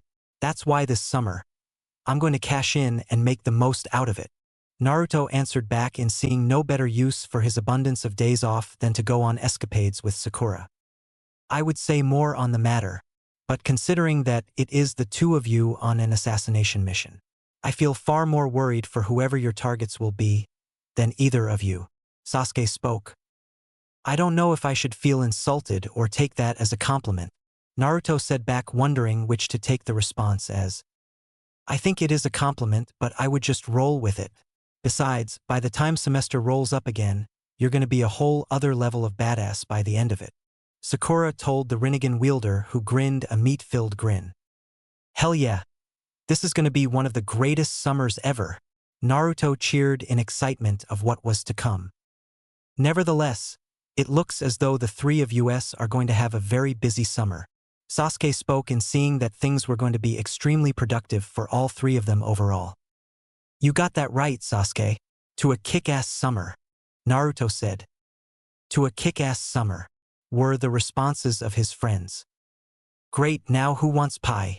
I made more than enough for all three of us, Naruto asked as he pulled out a large apple and peach pie for all of them to share. 1 week later, the Academy, 3:45 p.m., May 30th, 996 SE. All the while, as the last day of the Academy came to a close, Naruto would stay behind to talk with Mizuki in regards to revealing to him the secret of his Rinnegan. Alright, what was it that you wanted to show me, Naruto? Mizuki questioned. First things first, I want your word that you won't freak out, Naruto answered back. You have my word that I'm not going to freak out. Now show me what's so important that you needed to show me. Well, fuck, Mizuki said as Naruto soon took out his contacts to reveal his Rinnegan. Out of all the things I thought I would see in my life, this was not on my bingo card. Mizuki further spoke as he looked at his ripple-eyed student. So apparently, I have a pair of super eyes that let me do a lot of cool stuff. Surprise, Naruto told his favorite sensei. Naruto, Do you know what those eyes you have are? Mizuki questioned. Nope, not a clue. I've been messing around to see what they can do, and so far it has been some pretty funny stuff. Now if I can just learn to make a mini sun, that would be awesome. Naruto responded. What you have are the eyes of the Sage of Six Paths, otherwise known as the man who invented ninjutsu. Just holy shit, this is a new level of crazy. Mizuki informed the hulking blonde of what he possessed. Wait a minute. I have legendary super eyes. Okay. This has to be one of the coolest things I've learned all day. Naruto said, absolutely hyped about learning that his eyes were on some god-tier levels of awesome. I also have to ask if you have told anyone else about this? Because having the fuck-mothering Rinnegan of all things is definitely something that you don't go telling just anybody. At least not unless you're a powerhouse that can do whatever the fuck you want levels of strong. Mizuki questioned the blonde before him. Other than Sasuke and Sakura, you are the only other person that I've told about this. I kinda wanna keep this more to myself until I can get a better handle on it. Because it's been a bit of an adjustment to get used to. Naruto answered back in regards to whom he has told thus far about his Rinnegan. No offense to the Uchihas, Granny and Grandpa, the Kureis or anyone else in my circle. It's just that going from just being a guy that's built like a fridge and looks like a hobo, to having a set of eyes as one of the founders of what we do. It's kind of a major life changer that is just, well, it's just been both a ton of fun to play around with and been crazy to figure out. Naruto further spoke. Hey, I won't and can't really blame you about keeping this all under wraps. If anything, it means a lot to me that I was one of the first you decided to tell about this. Mizuki said back, genuinely flattered that his student came to him out of all people to tell about his jujitsu. You have been in my corner since day one. You always had my back when it came to my craptastic siblings. Plus you and Aunt Shizen helped me come up with that would clone body double with Yujiro. On top of just being a great guy in general, I know that I can come to use for just about anything. Naruto said to the white-haired Chunin. Someone had to do something to get you away from those two. How they get away with as much crap as they do, I will never know. Mizuki said in disgust of the twin Jinchuriki of the Nine Tails. They have Pervy Sage in their corner, Mizuki-sensei. Which is why, as much as I cannot stand him, you have to get that guy credit where it's due when it comes to P.R. and making things either look good or downright rotten. Naruto told the Chunin in knowing full well that Jiraiya was skilled when it came to the art of public perception. Fair fucking point. He did help Lord Fourth get his reputation up as the Yellow Flash and help get what was needed from Lord Ozai to get the village back up and running after the Nine Tails. So now that I really think about it, Mizuki said in acknowledgement of Jiraiya's gift of gab. That's why as long as he's around and backing them with that chosen heroes of the village prophesied to save the world nonsense, then they can do whatever they want. Why else do you think I chose to keep my mouth shut after the incident? Naruto spoke knowing that his siblings basically had a semi-blank check to get away with anything short of murder. Yeah, that's one of the worst things about all this. Look, Naruto, for what it's worth Mizuki said in sympathies for his student. I already know what you were getting to say and I appreciate the thought, but I've already made my peace with what happened. Hell, I'm just glad I can still walk, much less train. So believe me when I say that I don't really think about it all too much. It just is what it is at the end of the day, even if I don't really like what almost came about it. Naruto said, his bright blue eyes looking down at his sundered leg that occasionally spasmed with phantom pains that at this point were just as much a part of him as breathing.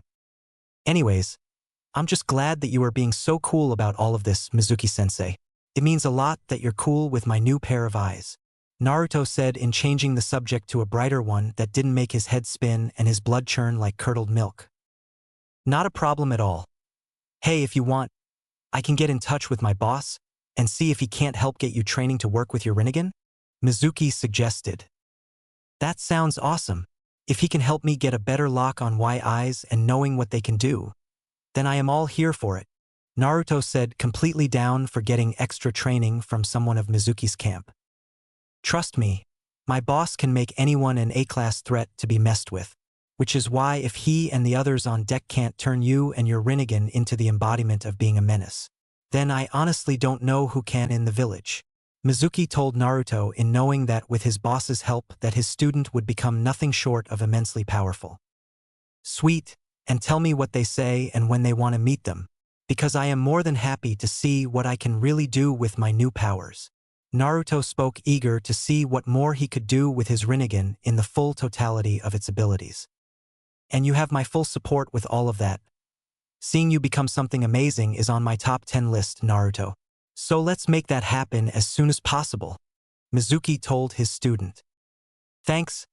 Anyways, I'm gonna go. I have a shift that I need to get to and I cannot be late. So I'll see you soon, Mizuki-sensei. Naruto told his sensei as he checked the time and saw that he had to get going quickly for the oncoming dinner rush. Alright, I'll see you later, Naruto. Good luck and Godspeed to you this summer, Mizuki said to Naruto, who began putting his contacts back in. Thanks and good luck and Godspeed to you too, Naruto said before rushing out the door. If there was anyone that I am glad has that kind of power, it would be him. Now how I'm going to explain this to my boss is a different problem altogether. Mizuki remarked to himself as to how he was going to break this all down. June 3rd, 996 SE. Hokage Monument. 4 days later, 1:40 p.m. All the while as the start of June would come into full swing, would Naruto find himself hanging out with his cousin and resident stoner king of Konoha, Yujiro Senju, who Naruto was eating lunch with as his cousin was high eating some of the dumplings that Naruto had made for him. Thanks a ton for making me some dumplings, Naruto. I swear having a little cousin who makes kick-ass food is awesome. Yujiro spoke as he continued to eat out of the large bowl's worth of chicken/lamb dumplings. When you love to cook as much as I do, it's pretty much a guarantee that your cooking has to be outstanding. Otherwise, what's the point of making food if it doesn't taste amazing? Naruto replied as he ate his own shrimp and pork ramen. I'm pretty sure that if you wanted to, you could teach a cooking class or two at the academy. Great-grandpa Hashirama knows that some of those little bastards could learn how to make something other than toast. Yujiro spoke as he continued to eat his dumplings. You definitely aren't wrong, Yujiro. Everyone wants to be a shinobi, learn cool jutsu, and do all this extra stuff that's all good and well.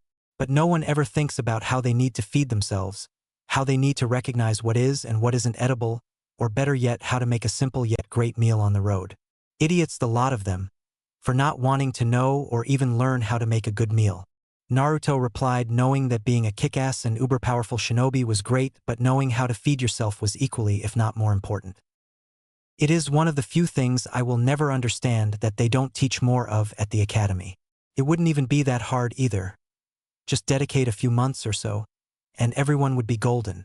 Naruto added, in not understanding why there wasn't a cooking class at the academy. Hey, you're asking the wrong person. But if you're so gung-ho about it, then why don't you petition to get one started up at the academy? I'm pretty sure you and some of the Akimichis would crush it, with a cooking class at the academy. Yujiro asked the Rinnegan wielder. I am the last one to have teach anyone about anything. Being good at cooking is one thing, but teaching people how to cook is a different thing altogether.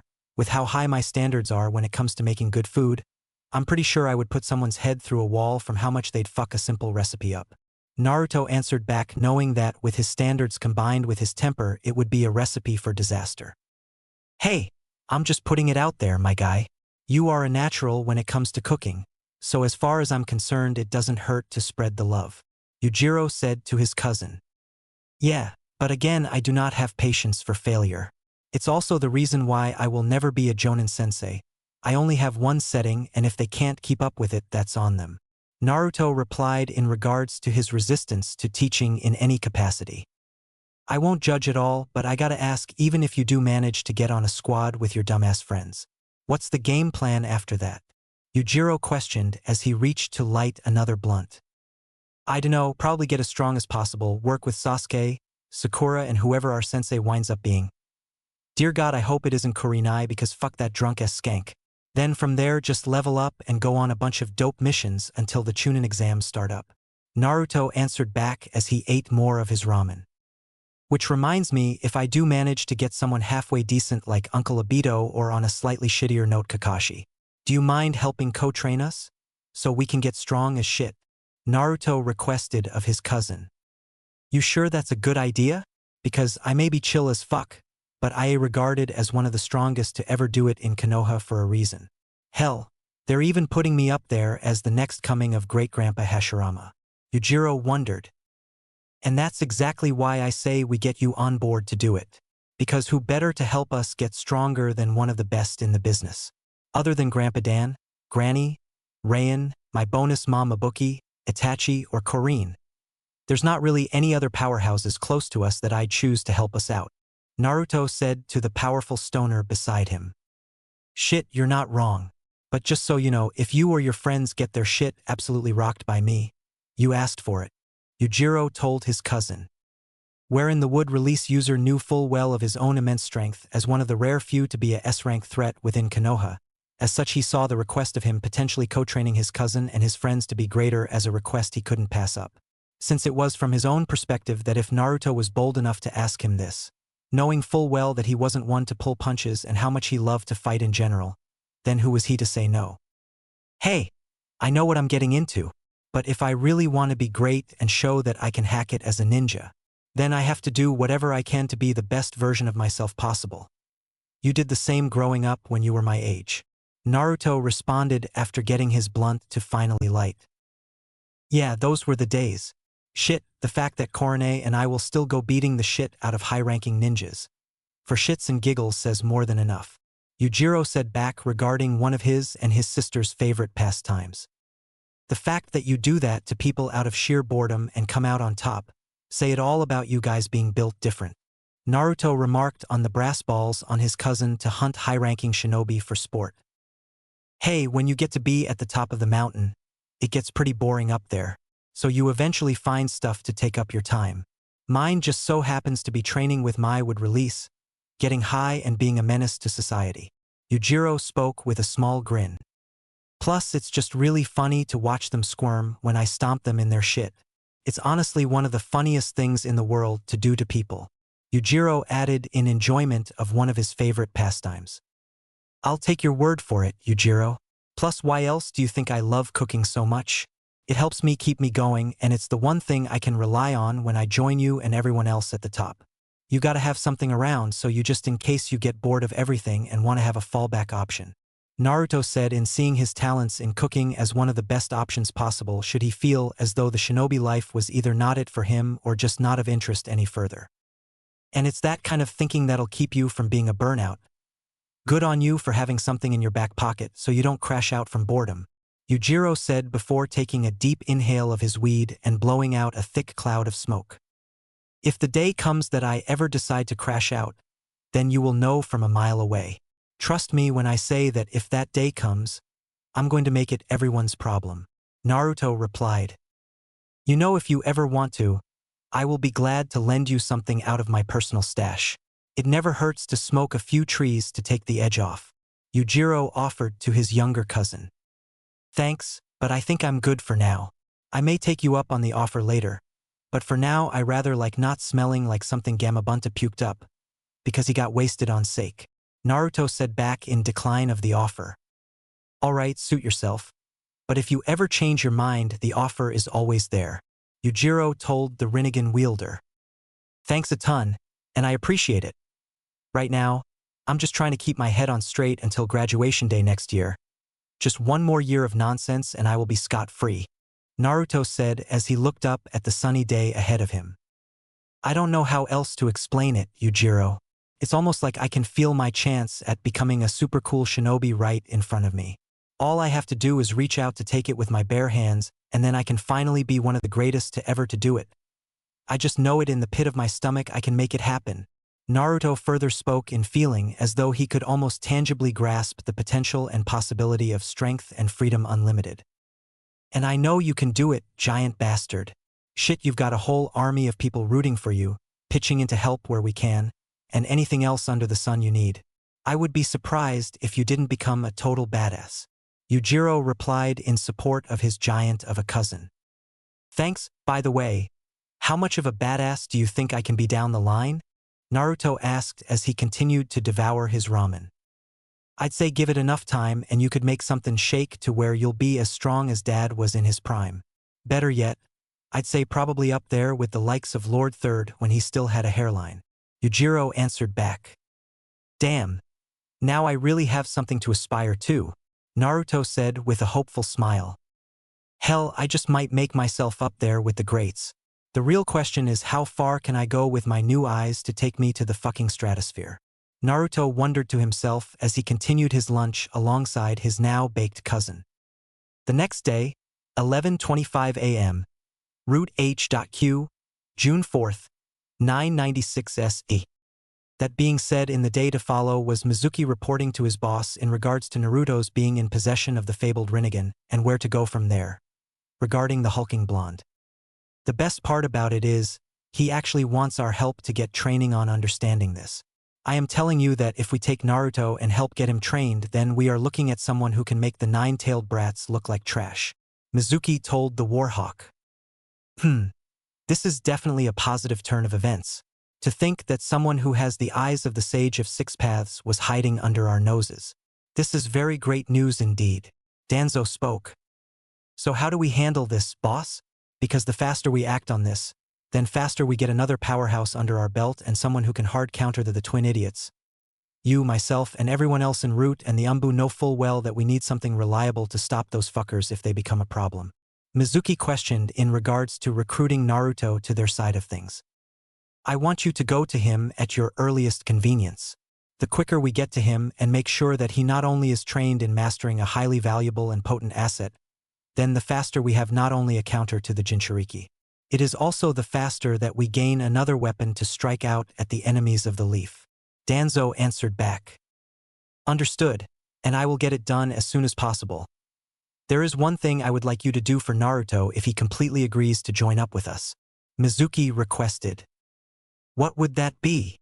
Danzo asked with a scrutinizing gaze. I want you to work your magic and see if you can make sure that Naruto winds up on a team with Sakura Haruno and Sasuke Uchiha. That, and making sure they wind up with someone good as a Jonin sensei. Mizuki answered back regarding the nature of his request. What would be the reasoning behind this request of yours, Mizuki? I will need some form of elaboration if I am to pull the necessary strings and apply pressure when needed. Danzo questioned the operative before him. The thing is that Naruto, Sasuke, and Sakura already show not only an incredibly strong sense of camaraderie and friendship, something that will make them work incredibly well in the field. It is also so that we don't wind up with Naruto potentially being signed onto a team with his siblings. You and I both know that if that happens, that it will be a ticking time bomb waiting to happen. Mizuki explained. That is a good point, not to mention that their pride and ego will drag down the level of strength needed to make Naruto a suitable asset for what is to come. What with Jiraiya involving them in this prophecy that is a disaster waiting to happen, and as such breeding them to be arrogant cretins rather than soldiers. We are indeed looking at a team built to fail should they be put on a team with Naruto. Danzo spoke. Not to mention what his brother did to him in fucking up his leg, because of the one time he was nearly knocked out in a sparring match. What do you think will happen when he finds out that Naruto has one of the most powerful sets of eyes known to man? Mizuki asked the Warhawk. That is why, for Naruto's sake, we need to put him with Haruno and Uchiha, because if you put him on a team with his siblings, then I guarantee you it won't just go south. But that Naruto will either hard quit being a shinobi and we lose out on the potentially strongest soldier the village could ever see. Then there's the other alternative where he breaks bad and you can fill in the blanks from there. Mizuki further spoke, knowing that if Naruto broke bad, then it was going to be a nightmare. Yes, the idea of not only a rogue shinobi wielding the immense power of the Rinnegan, but also the potential murder of two of our Jinchuriki. Suffice it to say that would be a nightmare both politically and from a military standpoint. Danzo responded. Then you agree that we need to get Naruto the team he needs, rather than what Lord Fourth and his wife want to put him with. Otherwise, it is going to end really ugly for everyone. Mizuki told the Warhawk. Consider your request granted, Mizuki. The very last thing Konoha needs is a disaster waiting to happen. That can be easily avoided, especially when this disaster has the power of the founder of ninjutsu at his disposal. He may not realize it, but that boy wields the power to become a calamity on legs, Danzo said to the white-haired root operative. Thank you. I really appreciate it, Mizuki responded. Of course, if this will ensure that a powerful asset remains within Konoha, then I see no reason as to why I shouldn't honor this request, Danzo said to his underling. That being said, I should also ask that once he receives training from our organization, that you be the deciding factor on whether or not he officially joins Root. You are the closest to him and as such the best judge of character for this task. Danzo further spoke in surprising Mizuki with the decision. That is a pretty hefty choice to make, boss. Are you sure that I'm the right guy for this? Mizuki questioned the Warhawk. I am positive of it. There is no one else that is qualified to undertake this task than you.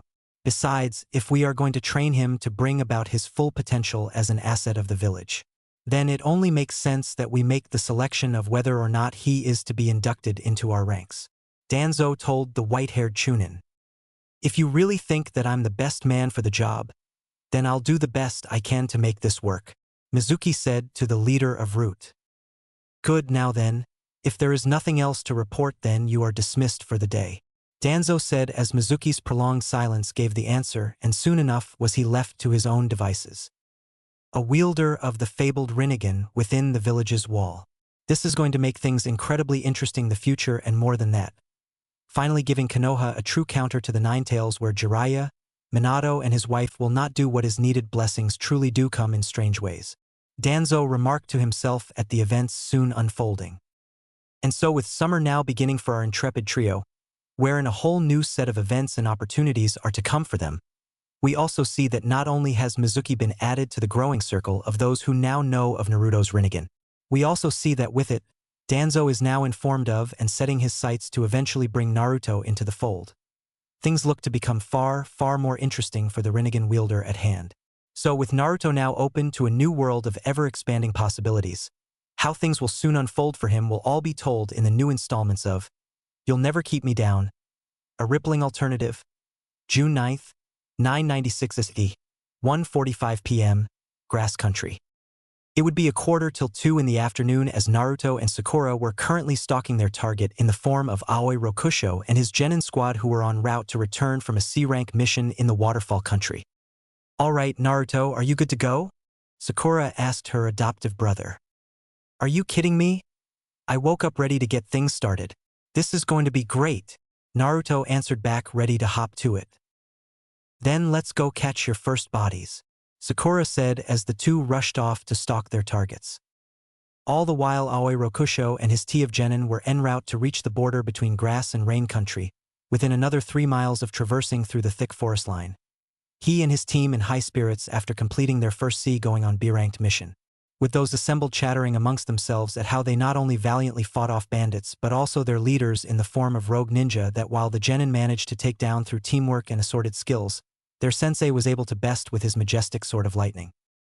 With Aoi as they traveled did so in pride of having set himself art as one of the best within the Jonin ranks of Amigakure, for the former Konoha shinobi could almost feel it that soon enough he would make his way to being at the top in regards to his peers. However, his thoughts were soon stopped when something wrenched his genin away from their formation. The young man of bright blue hair and silver eyes yanked away as though by some invisible force. This stopped them in their tracks, as in that same moment did they stop to take in and perceive their surroundings did the genin's head come sailing back into view, with it having been uppercut off of his shoulders and splattering into a bloody pulp across the grassy field. The genin to his left, who was a slender young woman wielding a tanto, was driven into a tree by a crimson and navy-colored blur, before the sounds of bones crunching in on themselves from rapid-fire punches that sounded more like the crack of cannon fire were heard. Which it was by the time that Aoi was able to rush over to his student to intercept, did he find himself only able to unleash the brilliant golden blade of his sword to find that his student's chest had been caved in so severely that it looked as though a herd of water buffalo given a solid pound of bath salts had tramped onto her chest.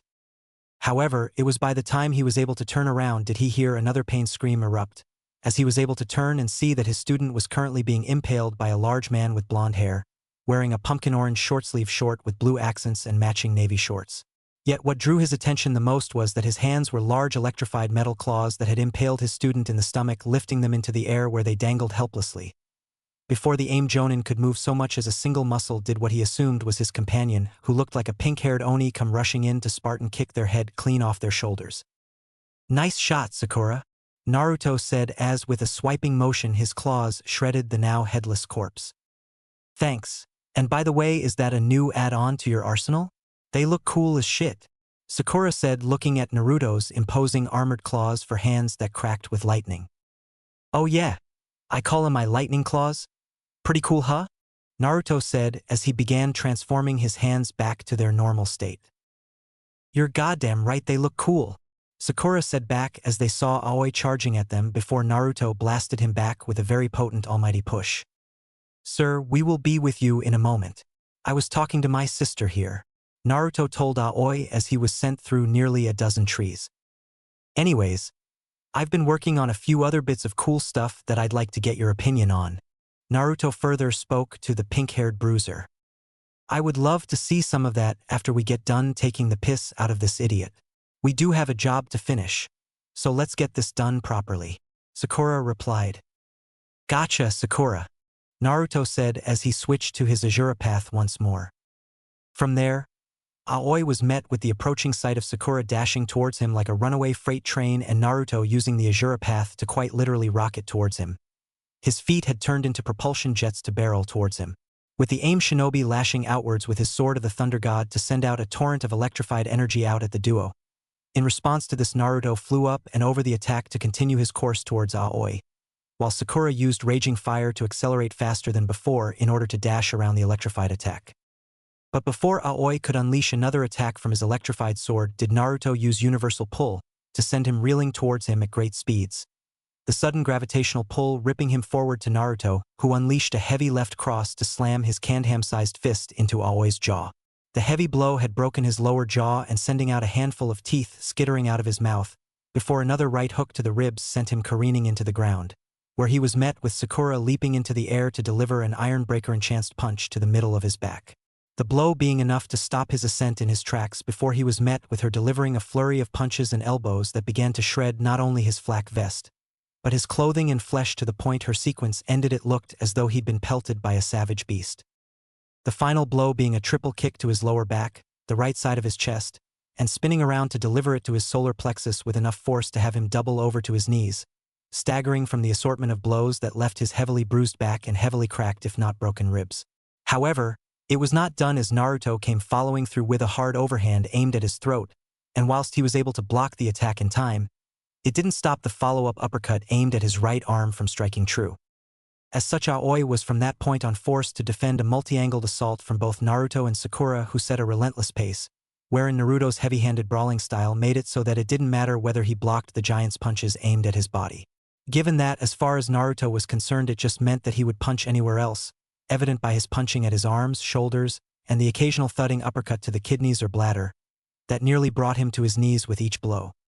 All the while Sakura would pummel him with an assortment of punches, elbows, and kicks that made him feel less like he was fighting a person and more like he was fighting a coked-out honey badger from how relentlessly aggressive she came after him, with the occasional Iron Breaker enhanced attack being mixed into where handfuls of welts were left upon his body as he struggled to defend against the taijutsu onslaught, as no body part was left unattached by the duo.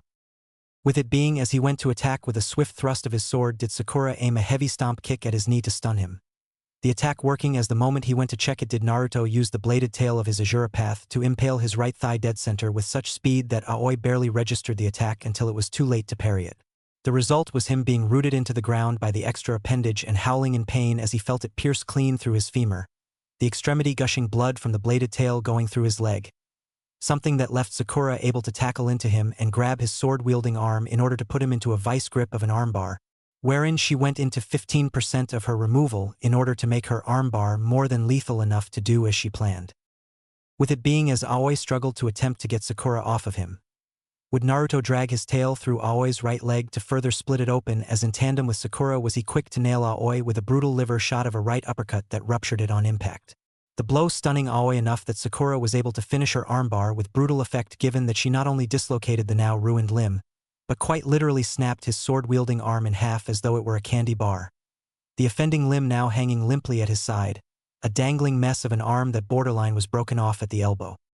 Hence why the combination of his arm being snapped in half and his liver being ruptured being enough that Naruto and Sakura were able to deliver their own finish blows upon him, with Sakura mule kicking one of her legs through his stomach cavity and out the other side.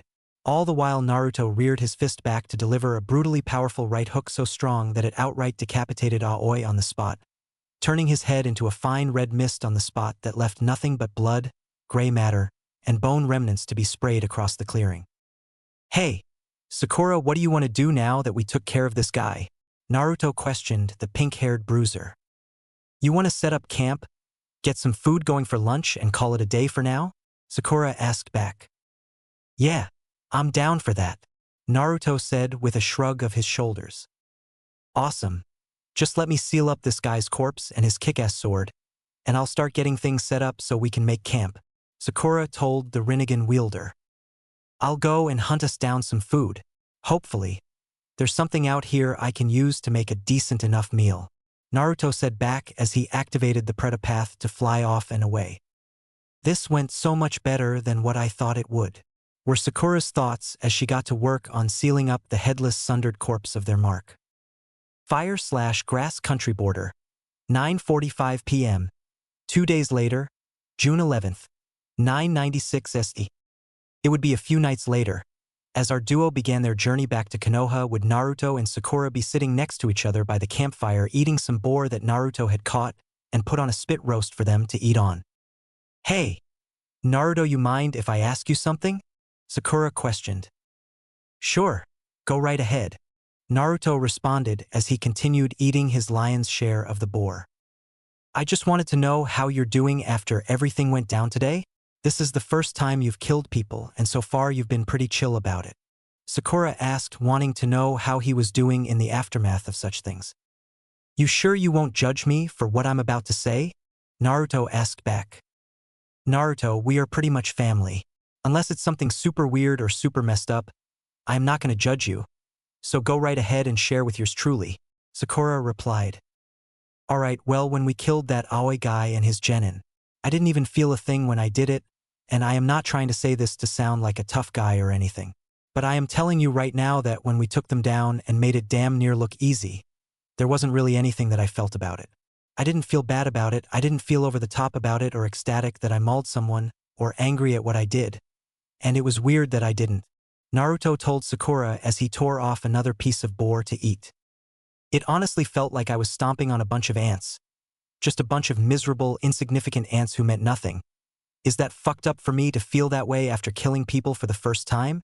Naruto further spoke in feeling strange about not feeling anything when he killed people. Look, Naruto, I am the last person to tell you how to feel after killing people. I've been doing ride-alongs where I got to help kill people since I was 13, and I felt absolutely great. Sakura responded in having loved the euphoria that came with crushing and or maiming someone. Is there a but to this that doesn't make you sound like a psychopath? Naruto asked the pink-haired bruiser. But what I can say about it is that no matter how you feel about snapping a man in half, mauling him to a bloody pulp, or just using your superpowers to do weird stuff, that as long as you aren't going out and being a dick about it, then I say do whatever the fuck you want and let no one make you feel bad about it. Because no one has the right to tell you how to feel about this other than you, Sakura told the Rinnegan wielder. I never really thought about it like that. Normally everyone makes a big deal about your first kill and whatever, but I don't really see what's so big about it. Because I was more excited to do this with you than I'd feel guilty about ripping through someone. Naruto admitted in seeing that with his first kills under his belt that it wasn't as life-changing as he thought it would be. That's because everyone blows it up to be something it isn't. Since the thing people seem to forget that sooner or later you're going to have to kill a person whether you like it or not. There is no evading that in this world and especially in what we choose to do for a living. But the fact that people make it out to be this big philosophical mass of nonsense is just annoying. Sakura said in disgust of how overblown people made the event of a first kill. We get it, you killed guy, congratulations, but whether you feel shitty about or feel like a god for having done that shit, the only thing that matters is that at the end of all of that crap, that you remember you are still you. Since it is never about the first kill you make, it's what you do after that makes it count. Sakura further spoke in regards to the whole ordeal of the first kill. I remember what you did when made yours. You celebrated with a cake. I want to say it was a fudge cake that we had, Naruto said in memory of that day. It was a pretty damn good cake too. Bottom line, Naruto, as long as you are still you at the end of the day, then it does not matter how you feel about offing people. It just matters what you do afterwards and not shit else, Sakura replied. Thanks, Sakura. I appreciate the advice. Naruto thanked his adoptive sister. Hey, it's what I'm here for. There is no one in this world who will have your back like I will, Sakura said with a grin on her face. You've got that right. Since it's just like we promised each other when we were little. You and me against the world till the end. Naruto said back as he and Sakura tore off more pieces of boar to eat. You're damn right we're in this till the end. Because my bullshit is your bullshit and your bullshit is my bullshit, Naruto. We are locked into everything until we grow old and wrinkly, and I put that on Grandpa Irio, Sakura told the Rinnegan wielder. Sakura, if there is one thing I know for certain in this world, it is that no matter how old that man gets, he will still be a top-tier menace. The man is like 90-something and yet it still feels like he could box Kakashi or Might Guy if he really wanted to. I swear that old guy is the embodiment of being built different. Naruto remarked at the long-living head of the Kure clan. That is an understatement. I know I'm great and that I'm better than most people except for Mom, Karura, Rayan, and Aunt Yakusha. But Grandpa Irio, that man is one of the rare few people I will never try my luck with, Sakura said, knowing that it would be a death sentence to try and press Irio Kure on his worst day. Same here, Sakura. Even with my new eyes, you will never catch me disrespecting the old man. I like being able to pee correctly way too much to make that man angry. Naruto replied, knowing that the elder clan head could fold him in half and hardly break a sweat. You and me both. Anyways, other than you doing okay after your first kill and Gramps being terrifying, I also wanted to ask how your leg is holding up. You haven't had any problems while we've been out here, have you? Sakura asked the Rinnegan wielder. Other than a few small flare-ups here and there, it hasn't been all that bad.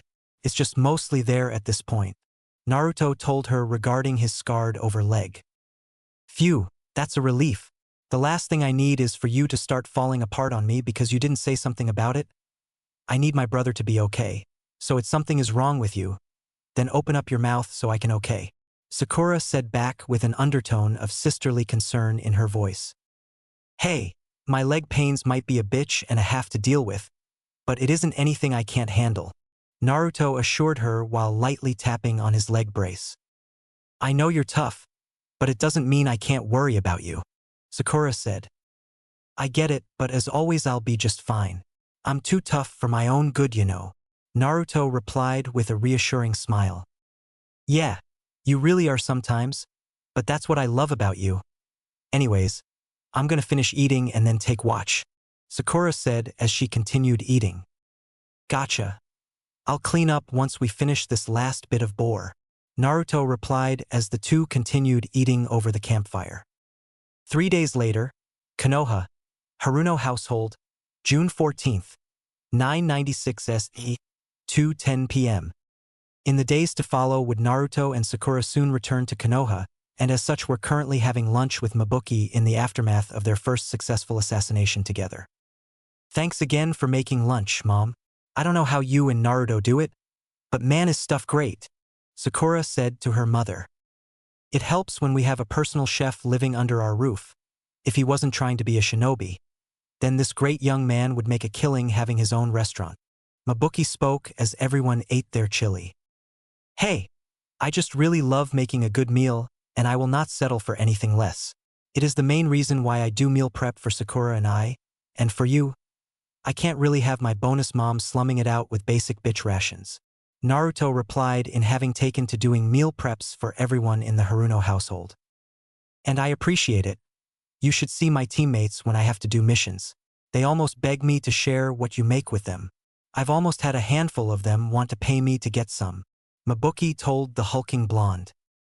Wait a minute. People are that gung-ho about my cooking? Naruto asked back. Trust me, you would be surprised how good your cooking is. They don't know where I get it from. I just tell them tough shit because there is no way I'm trading what you make over their bullshit, Mizuki answered back. Huh, well don't I feel special, Naruto said, in perking up quite a bit over.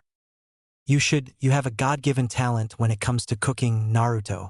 It being a shinobi doesn't pan out for you, or you just decide it isn't for you. Then I would definitely suggest setting aside some money to open up your own food stall, a restaurant, or anything else that you might want to do. All I know is that it would be a damn shame for you not to take your gift and do something amazing with it, Mizuki told the Rinnegan wielder. Mom is right, you know. Seriously, Naruto, you are probably just as good if not as good as a Kimichi when it comes to making killer food. I will say it with my whole chest that you should definitely think about it after graduation. Sakura added in agreement with her mother. Wherein both Harunos could see it clear as day that Naruto, despite being terrifying in the realm of taijutsu and combat adaptivity, that his skills with cooking were not only equivalent to an Akimichi, but probably closer to surpassing some of their best at such an early age. Which was the exact reason why Mizuki, along with the Uchiha and some of her own clansmen, were some of Naruto's biggest supporters when it came to embracing his craft as an incredibly skilled cook. That was in the best descriptor, terrifyingly prodigious, with a standard of perfectionism that matched the fire daimyo. I just might to be honest with you guys, because it never hurts to have a fallback option just in case. Especially if I get shafted and wind up with the living cancer that is my siblings. Naruto said. How you, the three of you, are related, I will never know. Especially when you guys were all born at the same time. Sakura wondered as to how her adoptive brother was related to the nightmares in question. You are asking the wrong person, Sakura. Even I don't know how I got shafted into being stuck with a violent idiot who can't take a loss to where he'll throw a tantrum at best and at worst. Well, we all know how that went. Naruto said, tapping his leg brace encased left leg. Then the other one is someone who actively tries make me feel like crap, crush my dreams, or just make sure that I can never be above her or the other idiot. All because I'm not important enough to be in the shadow of the next Hokage. The fact that she thinks she always knows better than me is insufferable all on its own. Naruto further spoke in feeling nothing but contempt and disgust for either one of them. Honestly, it is a good thing you came up with that would clone idea with Shizune and Yujiro, so we could get you out of there. How Jiraiya allows them to do whatever they want, and fool Kushina and Minato into thinking it is a good idea, I will never know. Mizuki replied in disgust of the Toad Sage and a combination of wrath and disappointment towards Minato and Kushina. We are talking about the same person who somehow manages to survive getting his butt kicked by Granny and Grandpa Dan folding this man into a pretzel. Hell, at this point Grandpa Dan pretty much considers it on-site against him. Naruto spoke knowing that Dan Kato had its on-site levels of hating on Jiraiya. How can I forget about that day? I swear it almost feels like I was high with Yakusha again. It's so funny that every time we see Tsunade's husband catch even a whiff of Jiraiya around, and he just starts punishing that man no matter where he is. I swear it's like watching one of the Inuzuka's dogs chase down a deer that has stakes wrapped around their necks. Mizuki replied in almost wanting to laugh at the level of relentlessness that Dan Kato put into beating Jiraiya to a pulp. At this point, I am surprised they don't have the Uchiha on standby just in case. With how much Lord Jiraiya loves to play fuck around and find out with almost every female in the village. I am surprised he doesn't have his own security detail. Mizuki added. Mom, I'm pretty sure that even if Lord Fourth ordered them to that they wouldn't do it. With how many of their girlfriends, sisters, moms, wives, you name it that he's peeped on over the years. Do you really think that anyone from Sasuke's clan would go out of their way to help him? After how many bridges he's burned? Sakura asked her mother in knowing how much the Uchiha actively hated the Toad Sage. That is a good point, honey. Honestly, I wouldn't be surprised if Itachi and Fugaku both had a on-site level of wanting to beat his ass. After he's peeped on both Izumi and Makoto and even put their likeness in his books. It is a miracle that he is still breathing and not through a tube. Mizuki said knowing full well that those two Uchiha in particular had a bone to pick with the Toad Sage for his perverse antics. You've got that right, honestly it is only because Itachi has his head on straight and rarely gets pissed that he hasn't done it. As for Sasuke's dad, I can't tell if he's plotting on that man's downfall or he's just letting the fact that he can do it and no one can stop him hang in the air. Sakura said back as she continued eating alongside the massive blonde. Probably both of those things, to be honest. If there is one thing I know about Sasuke's dad, it is that he is on the short list of people that are built different. The man has to be if he was chosen to be Hokage and one of the daimyo's fangs. Naruto spoke in regards to the former Hokage candidate and recently retired member of the daimyo's exterminators. Those were the days. Honestly, Fugaku still has it in him. The fact that the only reason he settles for being a clan head nowadays is because he didn't like being off a few steps while raising Sasuke and Itachi. Could have fooled me when the man was able to go toe-to-toe against the Four Tails Jinchuriki at full power and the Tsuchikige's old kid. Mizuki replied in regards to how Wicked Eyes Fugaku was to this day one of the deadliest men alive as a former member of the Fangs of the Daimyo. Well, look at this was. If Sasuke takes after his old man, he might just get that position one day. Naruto remarked, knowing that if Sasuke was anything like his father, he'd be a shoo-in for the position. I'm sure that all of you are going to do something great. Between Sakura having the potential to be on par with Rain at the rate she's going, and you being stronger and tougher than most of our clansmen. If anything, I don't think most Uzumaki have your level of strength. Better yet, even Kushina wasn't as weirdly strong as you are now. Mizuki said back in regards to Naruto. Despite being half Uzumaki, was insanely physically strong. It helps when you're a few months out from being 18 and look like you could snap someone's spine in half. My great-grandparents must have gotten down and dirty with a giant for me to end up how I am.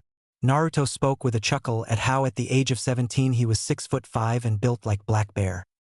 They must have done something back then, because it is still weird how out of everyone in Naruto's family, that he shakes out looking bigger than everyone else.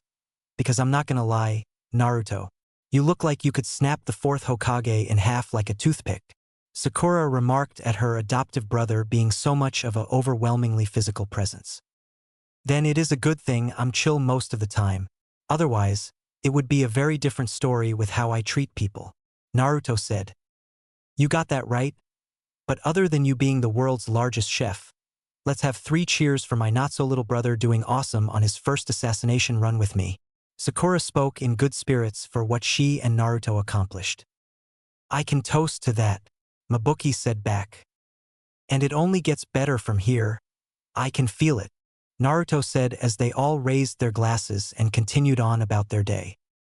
However, as those within the Haruno household would continue in good cheer over the accomplishment of what had transpired days ago, on the other side of the village would Minato visit with Fugaku, the man who had remained as not only one of his closest friends but a constant confidant that he knew he could trust in without question, as well as the person who acted as his shadow Hokage when things became at their most dire.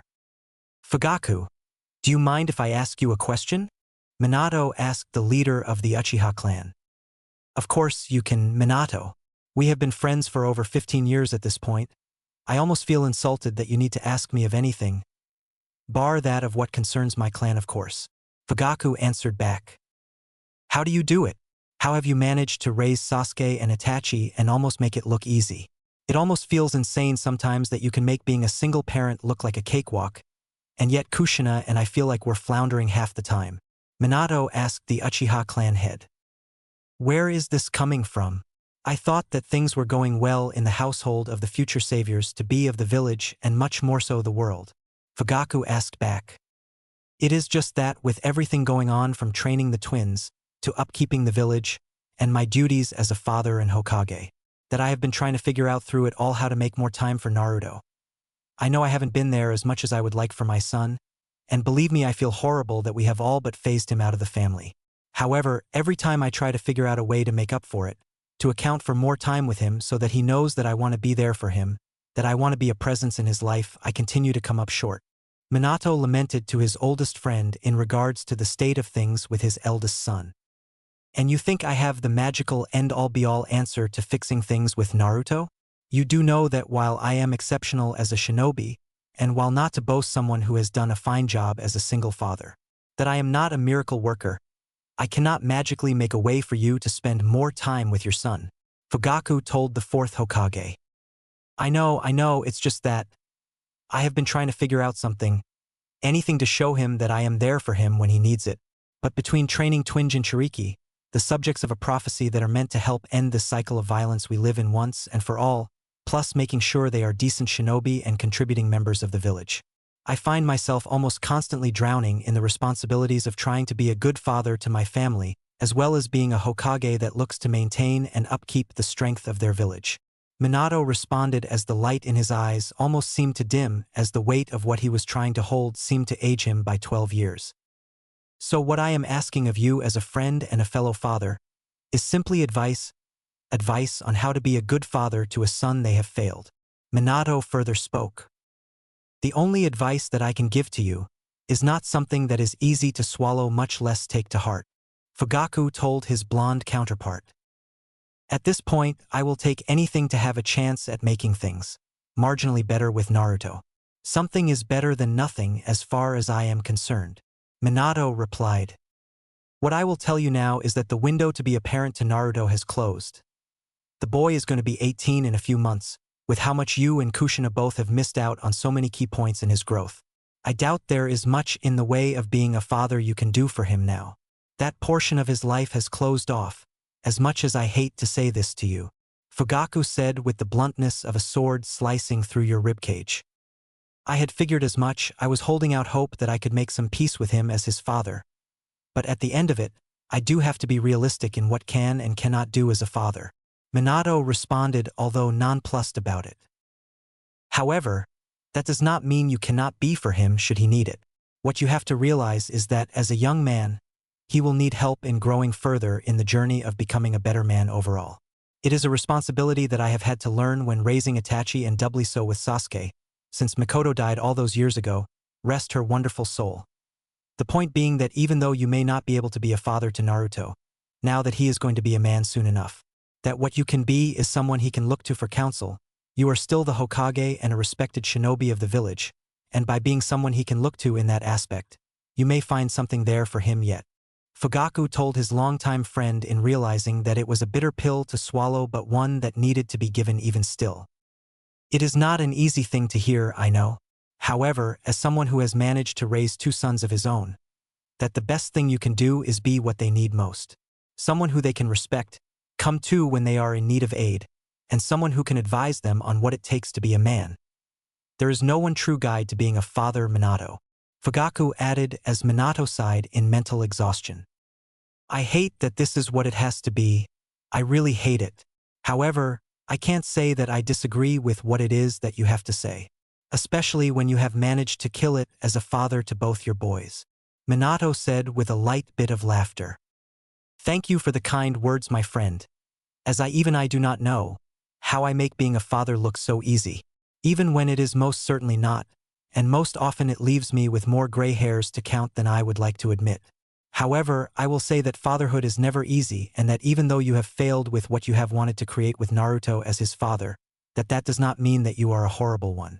You have tried as hard as possible to make it work, even more so when you were having to deal with the fallout of a catastrophe that nearly ruined our village. So take it from me as a friend who knows of the burdens of fatherhood, that you have done your best, but even still that comes with knowing it comes at a cost." Fugaku replied in knowing that any of what was said could not be sugar-coated whatsoever. "That cost just so happens to be a relationship with my eldest. At least he has turned out okay, despite my failings as his father. At least I hope that he has," Minato said with a dourness heavy in his voice. "That is something you will have to see for yourself when time permits it, my friend," Fugaku said, patting him on the back. "In the meantime, let us get lunch together. There are much more lighter topics to discuss than this, especially ones that will not have you going mad," Fugaku further spoke to his blonde counterpart. "That would be nice, Fugaku. I have a place in mind that we go to. It shouldn't take too long to reach," Minato said as they began to make their way. "If it is a Chiraku, I am kicking in the shins," Fugaku told him. "Oh, come on. I am not that predictable, am I?"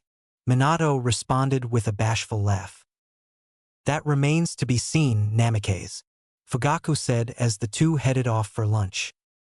The next day, 10 miles away from Konoha, 7:55 p.m., June 15th, 996 SE.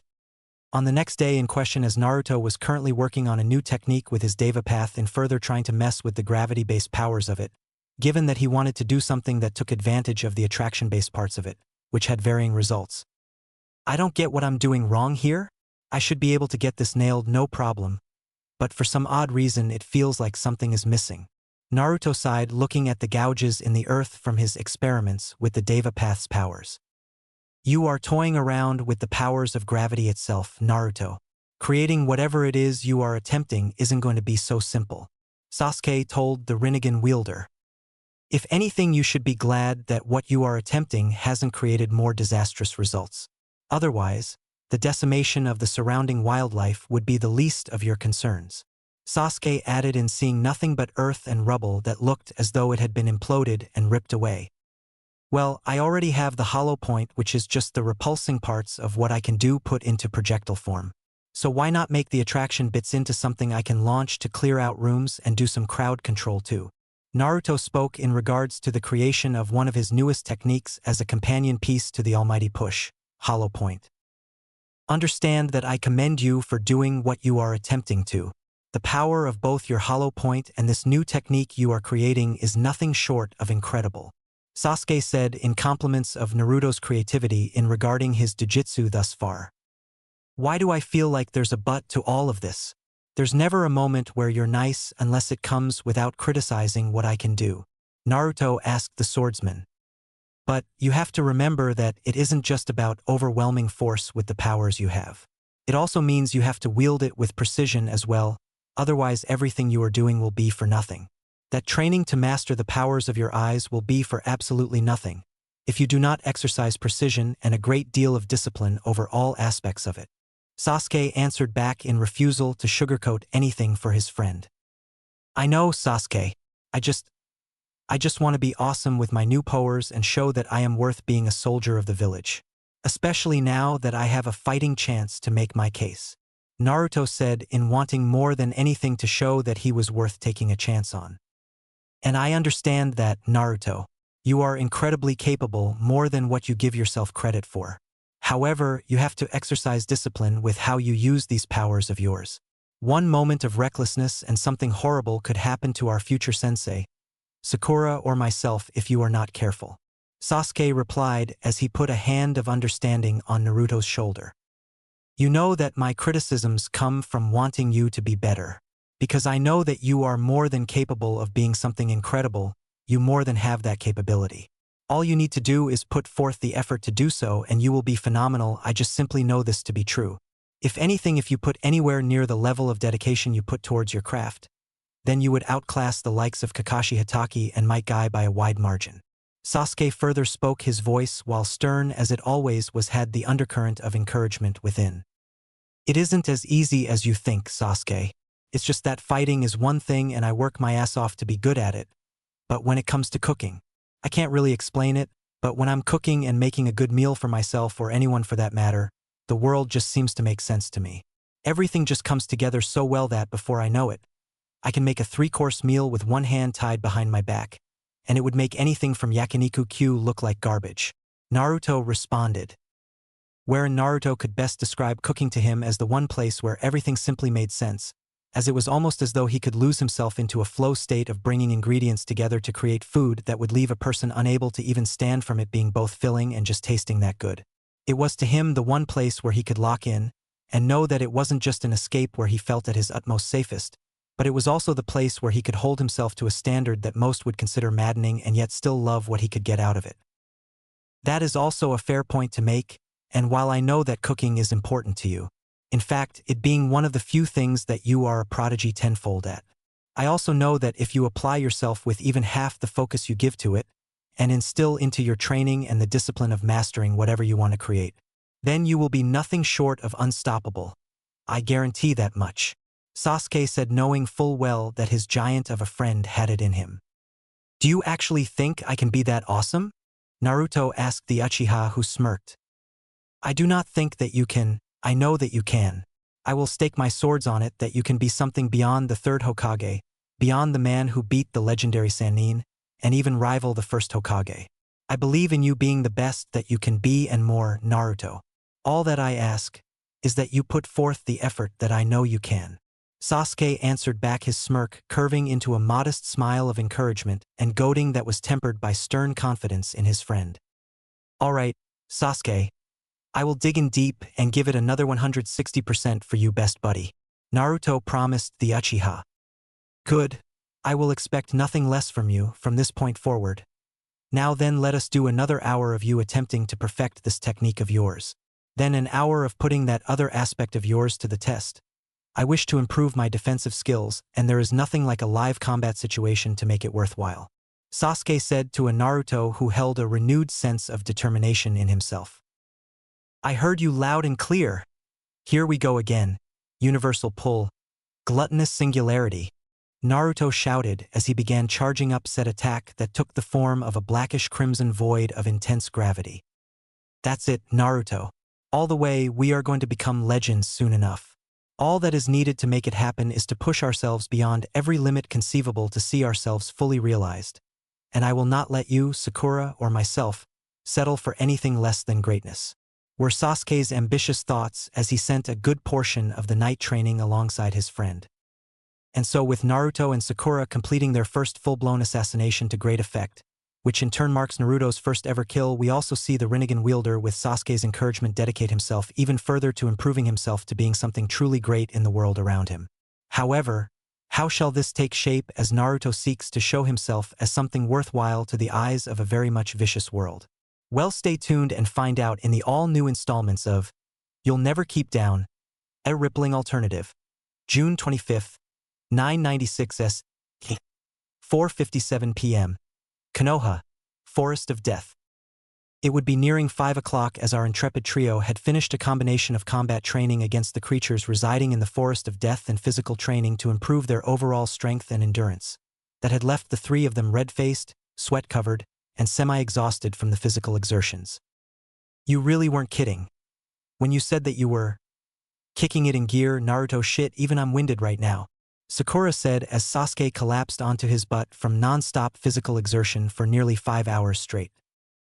Hey, it is thanks to Sasuke that something just clicked in me. That's why, from here on out, I am tripling down on making myself into something better, Naruto told the pink-haired assassin. I don't know what you said to Naruto, but whatever it was, it must have been something devious to make him go from 0 to 100. Sakura said back after taking a few moments to compose herself. All three of us want to be the greatest to ever do it as shinobi. Therefore, I told him what he needed to hear to make that happen.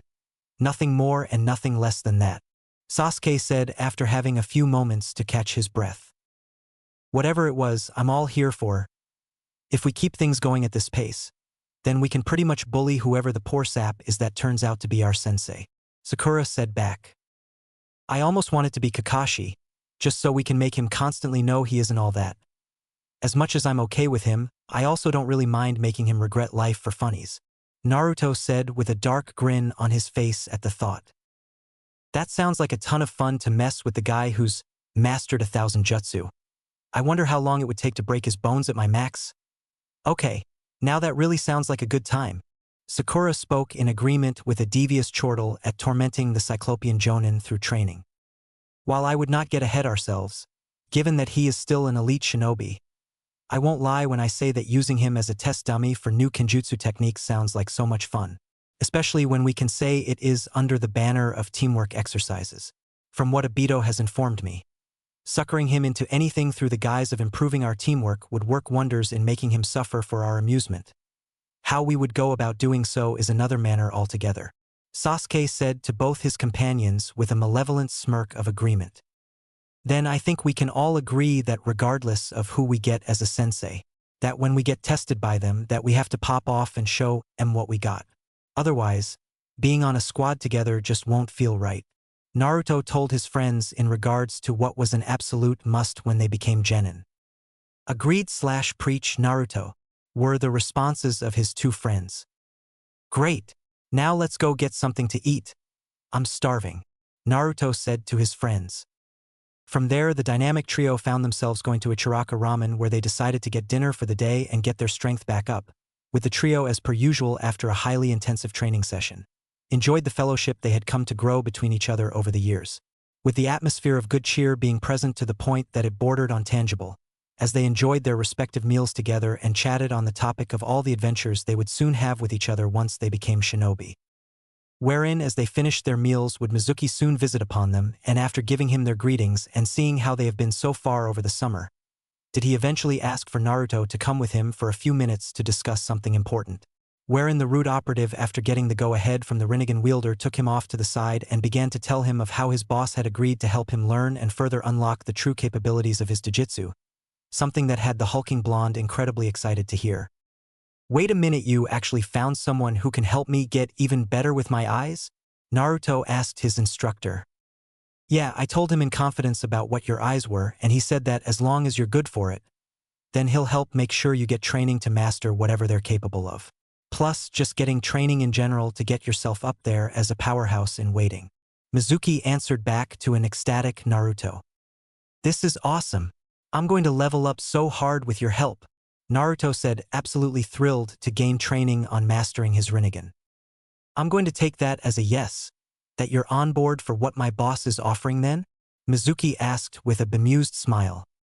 You bet your ass I am. This is going to be great. Oh, I've got so much cool stuff in the works. I hope he's ready for some pretty freaky stuff that I've been working on with Sasuke and Sakura.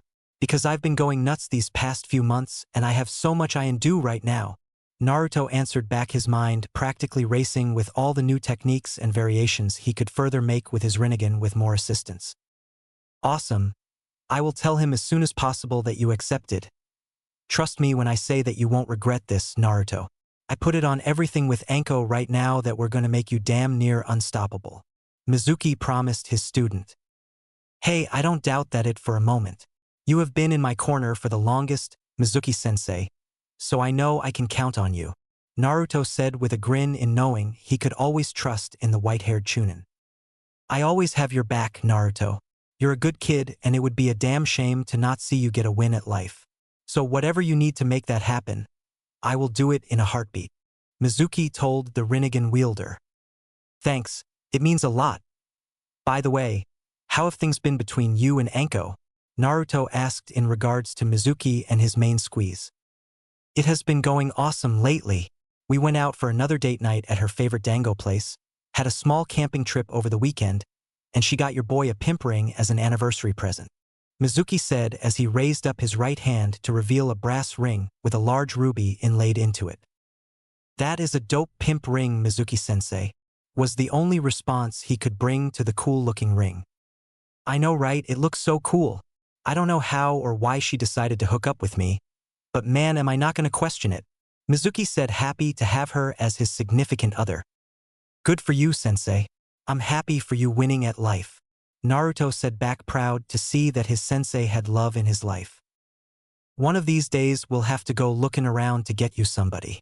Because I can't not have my favorite student going stag for the rest of his life. Not when I know that you're a pretty good guy, and shame on anyone for thinking lesser of you. Mizuki spoke in wanting to make sure that Naruto could get as many wins in his life as possible. Maybe later. Right now I'm focused on just being the best version of myself and nothing further. Naruto said back in just being laser-focused on growing stronger and indulging in his love of cooking. Fair point, but I won't keep you too much longer. So how about we get you set up with meeting my boss for next week? That sound good to you? Mizuki asked the hulking blonde. Yeah, that sounds great to me, Naruto said back. Awesome. Anyways, I will let you get back to it with your friends. Catch ya later, Naruto. Mizuki said as he and Naruto fist-bumped each other. Bitchin', I am gonna level up so hard that it isn't going to be funny by the time graduation day comes. Naruto said to himself with the inferno of his determination now blazing with enough force that it could melt entire cities. I can't explain why, but that kid is gonna be something incredible one of these days. I just hope that I can live long enough to see that happen, were Mizuki's thoughts as the two went their separate ways. 4 days later, June 29th, 996 S.E. Konoha, 1:15 p.m. All the while in the days to follow would Sasuke, after having managed to find the legendary swordsmaster Korone Senju, had approached her with the rather bold request to become her student and apprentice under her. So much so was the force of his conviction to be her student that he outright swore that if she did so, that he would one day surpass her and make his skill with a blade something to be feared in all its glory. Out of all the people to request me to teach them in the way of the sword, you have some brass balls to say that if I take you on, that you will surpass me and make even Madara Uchiha look like a novice. Korone spoke to the aspiring swordsman. I know my worth, I know that I have the talent and the skill to back my words, and I know more than anything that I can back my skills with a blade to make it happen. More than anything, I know for a fact that if you allow me to prove my worth to you as a student, then I can do all of what I promised and more, Sasuke replied. All that I want is to not only show my worth as a future swordsmaster of the village, it is also to show that I can and will be a great student under your tutelage. There is no one else in the village that I can think of that can help me reach my utmost potential. So I come to you asking you to give me a chance to show I am worth the effort. Sasuke further spoke with a resolve in his voice that could crush diamonds to dust. Alright, I will see what you've got to make it worth my while. We're gonna go to training ground 8 and I'm gonna see if you have what it takes. Korone replied with a scrutinizing gaze. From there on he followed the Senju in question to the chosen training ground, wherein once they reached it did she create a shadow clone that drew forth a Nodachi to wield, with Korone telling the Uchiha that he had 15 minutes to last against her shadow clone. If he could not survive against it for the set 15 minutes, then he could, in her own words, kick rocks and take his simple ass somewhere else.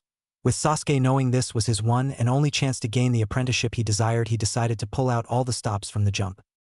With him not only activating his Sharingan despite it being incomplete, but also going into his three-sword style where he put his Chikudo in his mouth, his Okatana in his left hand, and his Tachi in his right. All three blades crossed in a high guard stance ready to strike. The very moment that Korone called it to begin did the world erupt into a ferocious clash of blades, with Sasuke having to put his Sharingan to work and immediately put it to its limits against the almost unhinged level of aggression that Korone's shadow clone heaped upon him. For every overhand cleave, bisecting swipe and flurry of whirlwind slashes aimed at him came at him with such an unyielding level of ferocity behind them, that it took everything he had to keep his composure and not flail and drown under the assault coming at him at what felt like full bore. Wherein all three of his blades were working overtime in concert with one another to make what could only be described as a barrier of blades, that made sure that despite the whirlwind offensive that came at him with unhinged aggression, that they worked in unison to make sure that nothing pierced through his defense. With his defense and any counters that were wielded with a combination of airtight blade work, disturbingly effective parries that were only augmented by the precognition granted by his Sharingan, and lightning-quick shunt blocks, with spiteful counterattacks that were launched with such speed and precision that they would cripple a lesser jonin. As such, what followed could only be described as both a storm of clashing blades and a viciously paced exchange of unyielding defense meeting a hyper-violent offensive, where despite Korone's shadow clone pressing the advantage of never once stopping its stream of brutal aggression against Sasuke. So much so was its dedication to keeping its cadence of whirlwind strikes and bisecting cleaves to the point where it looked as though said clone were trying to brutally murder him as quickly and bloody-handed as possible.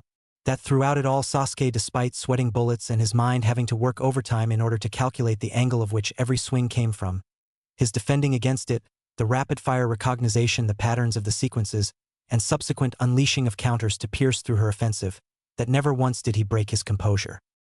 Wherein Korone proper watched closely with every movement Sasuke made like a hawk, wherein she saw that no matter the level of unyielding pressure and aggression levied against him, with the force of a roaring hurricane, that he never cracked or showed so much as a single hint that he was floundering.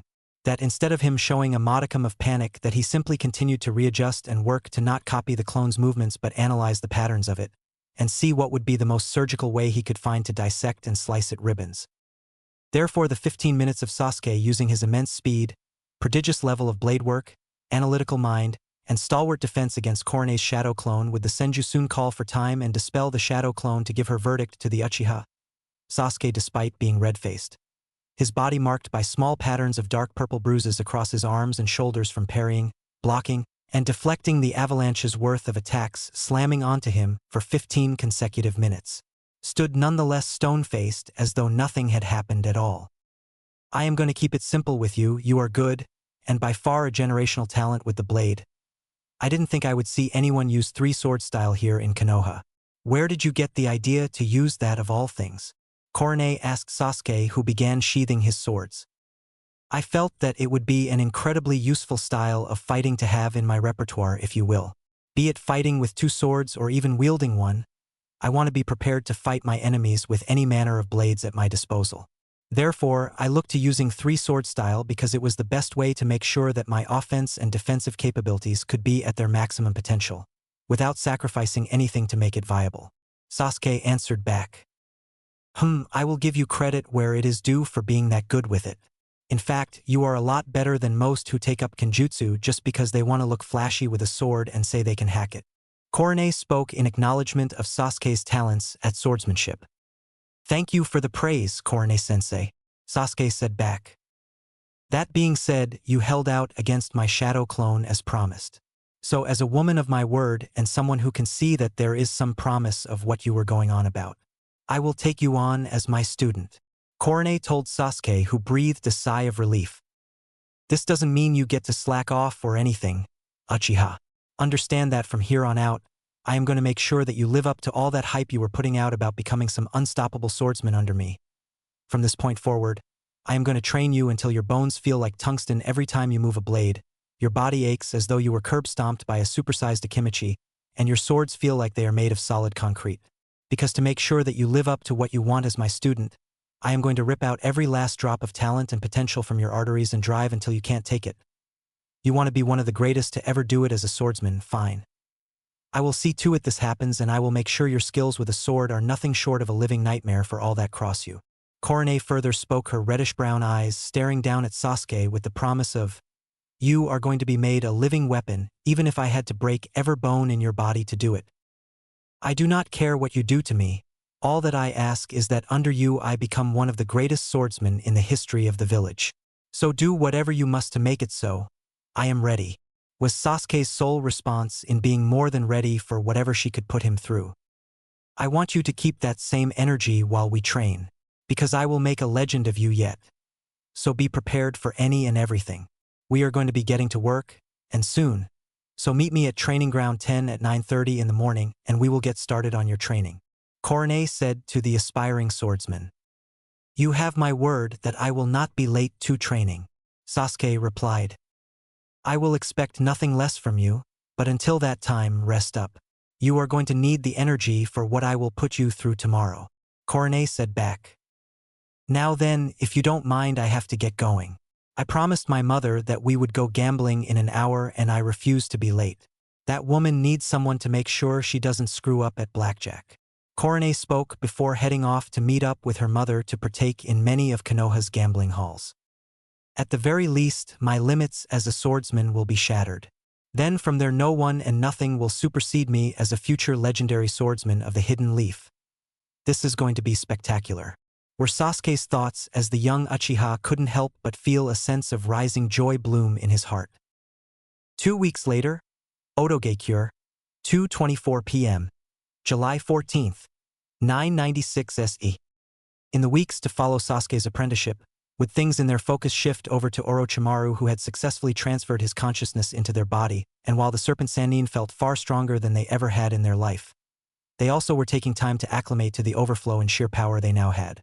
So much so that even now every movement made felt as though they could shatter mountains with a momentary lapse in judgment, should they not be careful. "How are you doing, Lord Orochimaru? I take it that everything is going well with your new body?" Kabuto asked of the still recovering Serpent Sannin. "Yes, it is. The strength of this new form of mine is simply extraordinary. Not even in my younger years did I feel this incredible. The level of power that I feel dwarfs Hiruzen-sensei at his peak, Jiraiya's fleeting mastery of the sage arts, and even that pretender that leads the Akatsuki. To put it simply, I feel absolutely euphoric," was the response of the still bandaged Sannin, who felt overjoyed over the immensity of the power their new vessel held. "That is excellent news to hear, although I would still take it easy, despite your being in astonishingly great shape, and in fact the transference process went far better than anticipated. I still suggest holding off on doing anything too intensive with your new body, at least until you have completely worked out any hidden kinks that any of us could have missed," Kabuto told the Sannin in question, who was still getting used to the new ways in which their body felt. "Fair enough. While I would love to test the new limits of what I am now capable of, I will take your advice and extend my recovery time beyond what I initially desired. Even though my healing rate has no doubt skyrocketed, it is better safe than sorry to ensure that I am in peak condition for what comes forward," Orochimaru said as they continued to stretch themselves out in what was a no doubt alien sensation in their new oddly heavier body. "Thank you, my lord. Now then, while you are recovering, is there anything that you wish to have done?" Kabuto questioned. "Yes, actually. One of the first things to do is to not only continue with our plans for the Sound 5, given that they are in need of a facelift, I also want the operation to help cure Kimimaro of his illness to go forward as scheduled. Now that we know how to nullify his affliction for good and are capable of making the proper improvements, we can proceed with the surgery as planned," Orochimaru answered back. "Are you sure about this? While he is one of our most resilient soldiers yet and someone that I have no qualms operating on, I do have to ask if the surgery as intended will affect him negatively, given that the modifications to amplify him as needed are rather extensive. In fact, he may become less human going forward if all is successful." Kabuto questioned in regards to the fact that said surgery would make the leader of the Sound Five a much more monstrous individual. I am positive of it. I owe it to him for being unflinchingly loyal to me all these years. Never once has he failed in what I have asked. He has remained compliant to my requests, and has worked the hardest out of the Sound Five despite his handicap. Therefore, I owe it to him to repay his efforts. Orochimaru responded regarding the leader of his personal guard, wherein Orochimaru saw it as not only appropriate but as the only course of action to not only cure Kimimaro of his illness, but improve him to where he could be a far more lethal weapon of his will as the only thing to do for him. With the Serpent Sannin knowing full well that Kimimaro deserved nothing less than to be augmented into becoming the greatest version of himself possible, for being what they considered as the embodiment of duty incarnate and a weapon with an inhuman capacity for carnage befitting his lineage. Understood. I will see to it that everything is made ready by the end of the week, Kabuto said back. Good. Now then, the next line of business is continuing the assimilation of the Mist refugees into our ranks.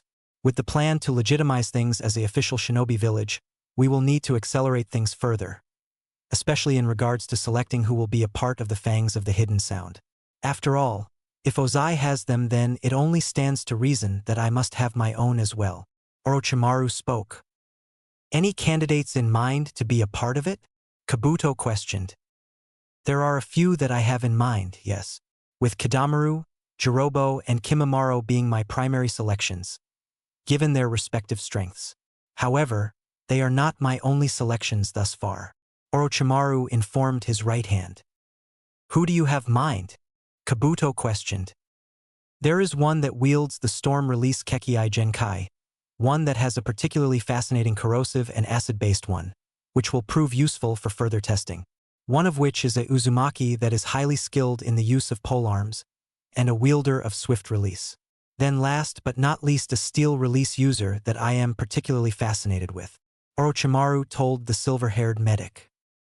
They must be an exceptional case to catch your undivided attention. It is so rare that so many are able to capture your full attention, Kabuto said. To put it simply, they are far closer to me than what you might think. In fact, I was surprised myself when I found how tied they are to my past affiliations with Konoha, Orochimaru replied regarding the wielder of the steel release. Really? And how closely are they tied to Konoha, if I may ask? Kabuto questioned. Without spoiling things too much, let us just say that if it got out of who they were related to within the Hidden Leaf, that it would send things into chaos, which is why I plan to save them for later in the Chunin exams when Konoha chooses to host them soon enough.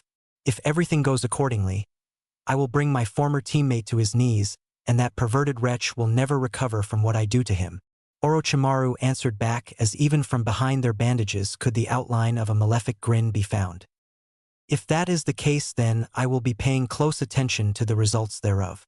Kabuto spoke, keen to see what would come of this. What I have planned for the Chunin exams within my former home is going to be something unforgettable. My only regret is that I will not be able to broadcast what transpires to the world at large, Orochimaru said back, as their excitement over what was to come was such that their chakra began to seep out in such quantities that it was semi-solid. But that being said, beyond the creation of our fangs, I do have one other very important task for you, one that cannot by all accounts fail. Otherwise, we lose out on a very rare opportunity to improve the village overall. Orochimaru further spoke to his right hand. What do you need for me to do? Kabuto questioned. I will need you to go to Hot Springs Country, where you will meet with the 4 and 5 Tails Jinchuriki, both of whom I have extended an invitation to join our village under the pretense of granting them asylum, as long as they serve as the protectors of our realm, Orochimaru ordered of Kabuto. How exactly did you manage to convince not 1 but 2 Jinchuriki to come to our side? That isn't an easy task to undertake, especially with the fence-sitter himself still in power. That man isn't one to let things go so easily, especially when it comes to the strength of what keeps his village in the top 5, as it were. Kabuto said back, knowing full well that the third Tsuchikage was a proud, stubborn, and spiteful man. Indeed, however, a difference of opinions and change of scenery, as it were, caused a dispute between him and his Jinchuriki, so much so that they chose to become rogue shinobi rather than the alternative of going against him, Orochimaru informed the silver-haired medic. Something that I cannot fault them for given their status as living weapons of the village, that merely wanted a piece of their own. Onoki is many things. A great leader to have last this long, powerful despite his age having taken its toll, and a shrewd, cunning man. However, he is also ruthless, proud, and full of petulant spite. While I may be strict with those under my rule, it is for good reason. There is a difference between being a leader who wants the best of those around him and a despot that cannot let go of power when he has wasted beyond his years. Orochimaru further spoke regarding the fence-sitter of Atsuchikage. I see. And when will I be needed to take this venture to Bear Country? Kabuto questioned. You are to begin your travels there as soon as possible. The nature of this is great enough that I will have Gurren accompany you to make sure that things go through as smoothly as possible. Orochimaru answered back. Are you sure that is a good idea?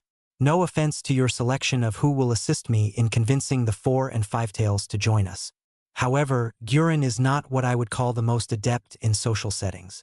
Kabuto spoke knowing that her zealotry was better served on the front lines than in matters of diplomacy. Who said anything about her aiding you in matters of diplomacy? There are many things that Gurren is skilled at and diplomacy is not one of them. No, she will instead serve as an added form of muscle during this venture with our potential new assets, if you will. Orochimaru replied regarding the crystal release user's place in the mission. Understood, Lord Orochimaru. One further question I have to ask. Will there be any other additional dangers that I will have to be aware of? I doubt that the 3rd Skyuukage will let both Jinchuriki go so easily. Kabuto questioned. No, he most certainly won't. In fact, I wouldn't doubt it if he was in works with the Earth Daimyo to allow the use of his fangs to aid in hunting them down. As such, expect the worst should you convince them to join. The fangs of any of the Great Five are nothing to be taken lightly in any capacity. Kabuto, from my own personal experiences, they are a formidable lot. Orochimaru answered back.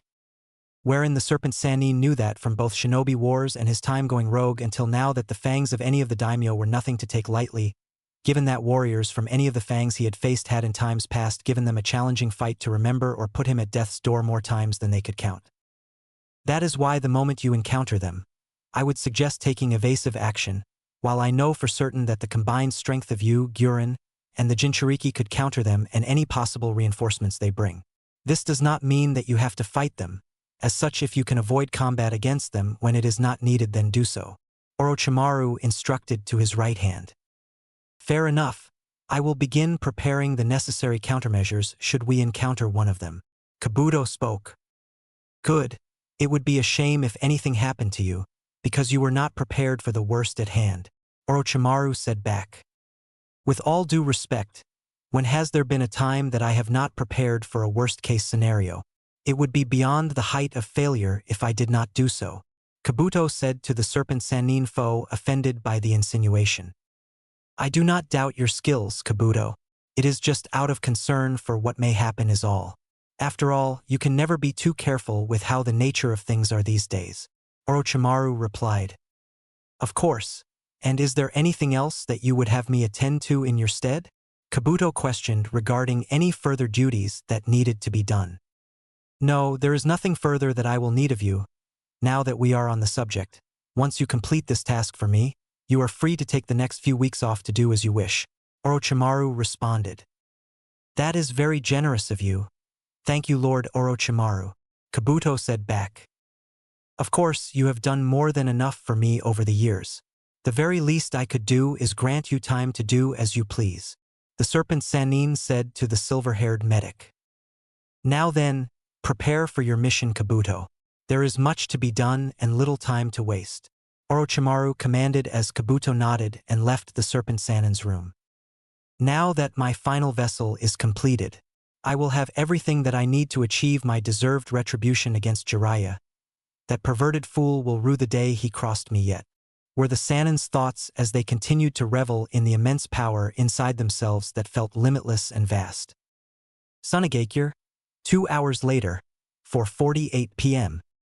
All the while Gaara was currently training with one of her friends and her secret mentor in Shira, who had helped her in not only gaining a much better control over her own mental state, but through the practicing of taijutsu and learning to focus her sand manipulation into less destructive and more artistic means, had been able to gain a clear enough mind to be able to wrestle a few scant hours of sleep every few days to rest her head. While it wasn't a full 8 hours a day, she would take 5 to 6 hours of sleep she could gain every 4 days out of the 7 she couldn't. Thank you again for your help, Shira. I don't know what I would do without you. Gaara thanked the master of the 7 heavens breathing method. You are welcome as always, Gaara. Besides, I always saw it as a waste that no one would take the time to help you grow, Shira told his red-headed student. Besides, look at how far you have come since we have trained together. You are of far stronger mind than ever, your power of the sands has grown explosively these past few years, and you can far better fight off the call of Shikaku. More than that, you have grown exceptionally skilled in the ways of taijutsu. Far better than what I could have ever hoped for when we had initially started. Shira said with pride in his student that he had trained for over the past 3 years. It does make a difference when you have someone to believe in you. After having gone for so long without anyone in the way of supporting me, much less giving me any affection, I feel massively grateful to know that someone in the village still believed in me, even when my entire family would see fit to do so. Gaara said as she would reach into her messenger bag to gift her master something she had been working on for a month straight. That is why I wanted to present you with this. I know it may not be the most extravagant or well-made gift, but it is something that I wanted to make for you still.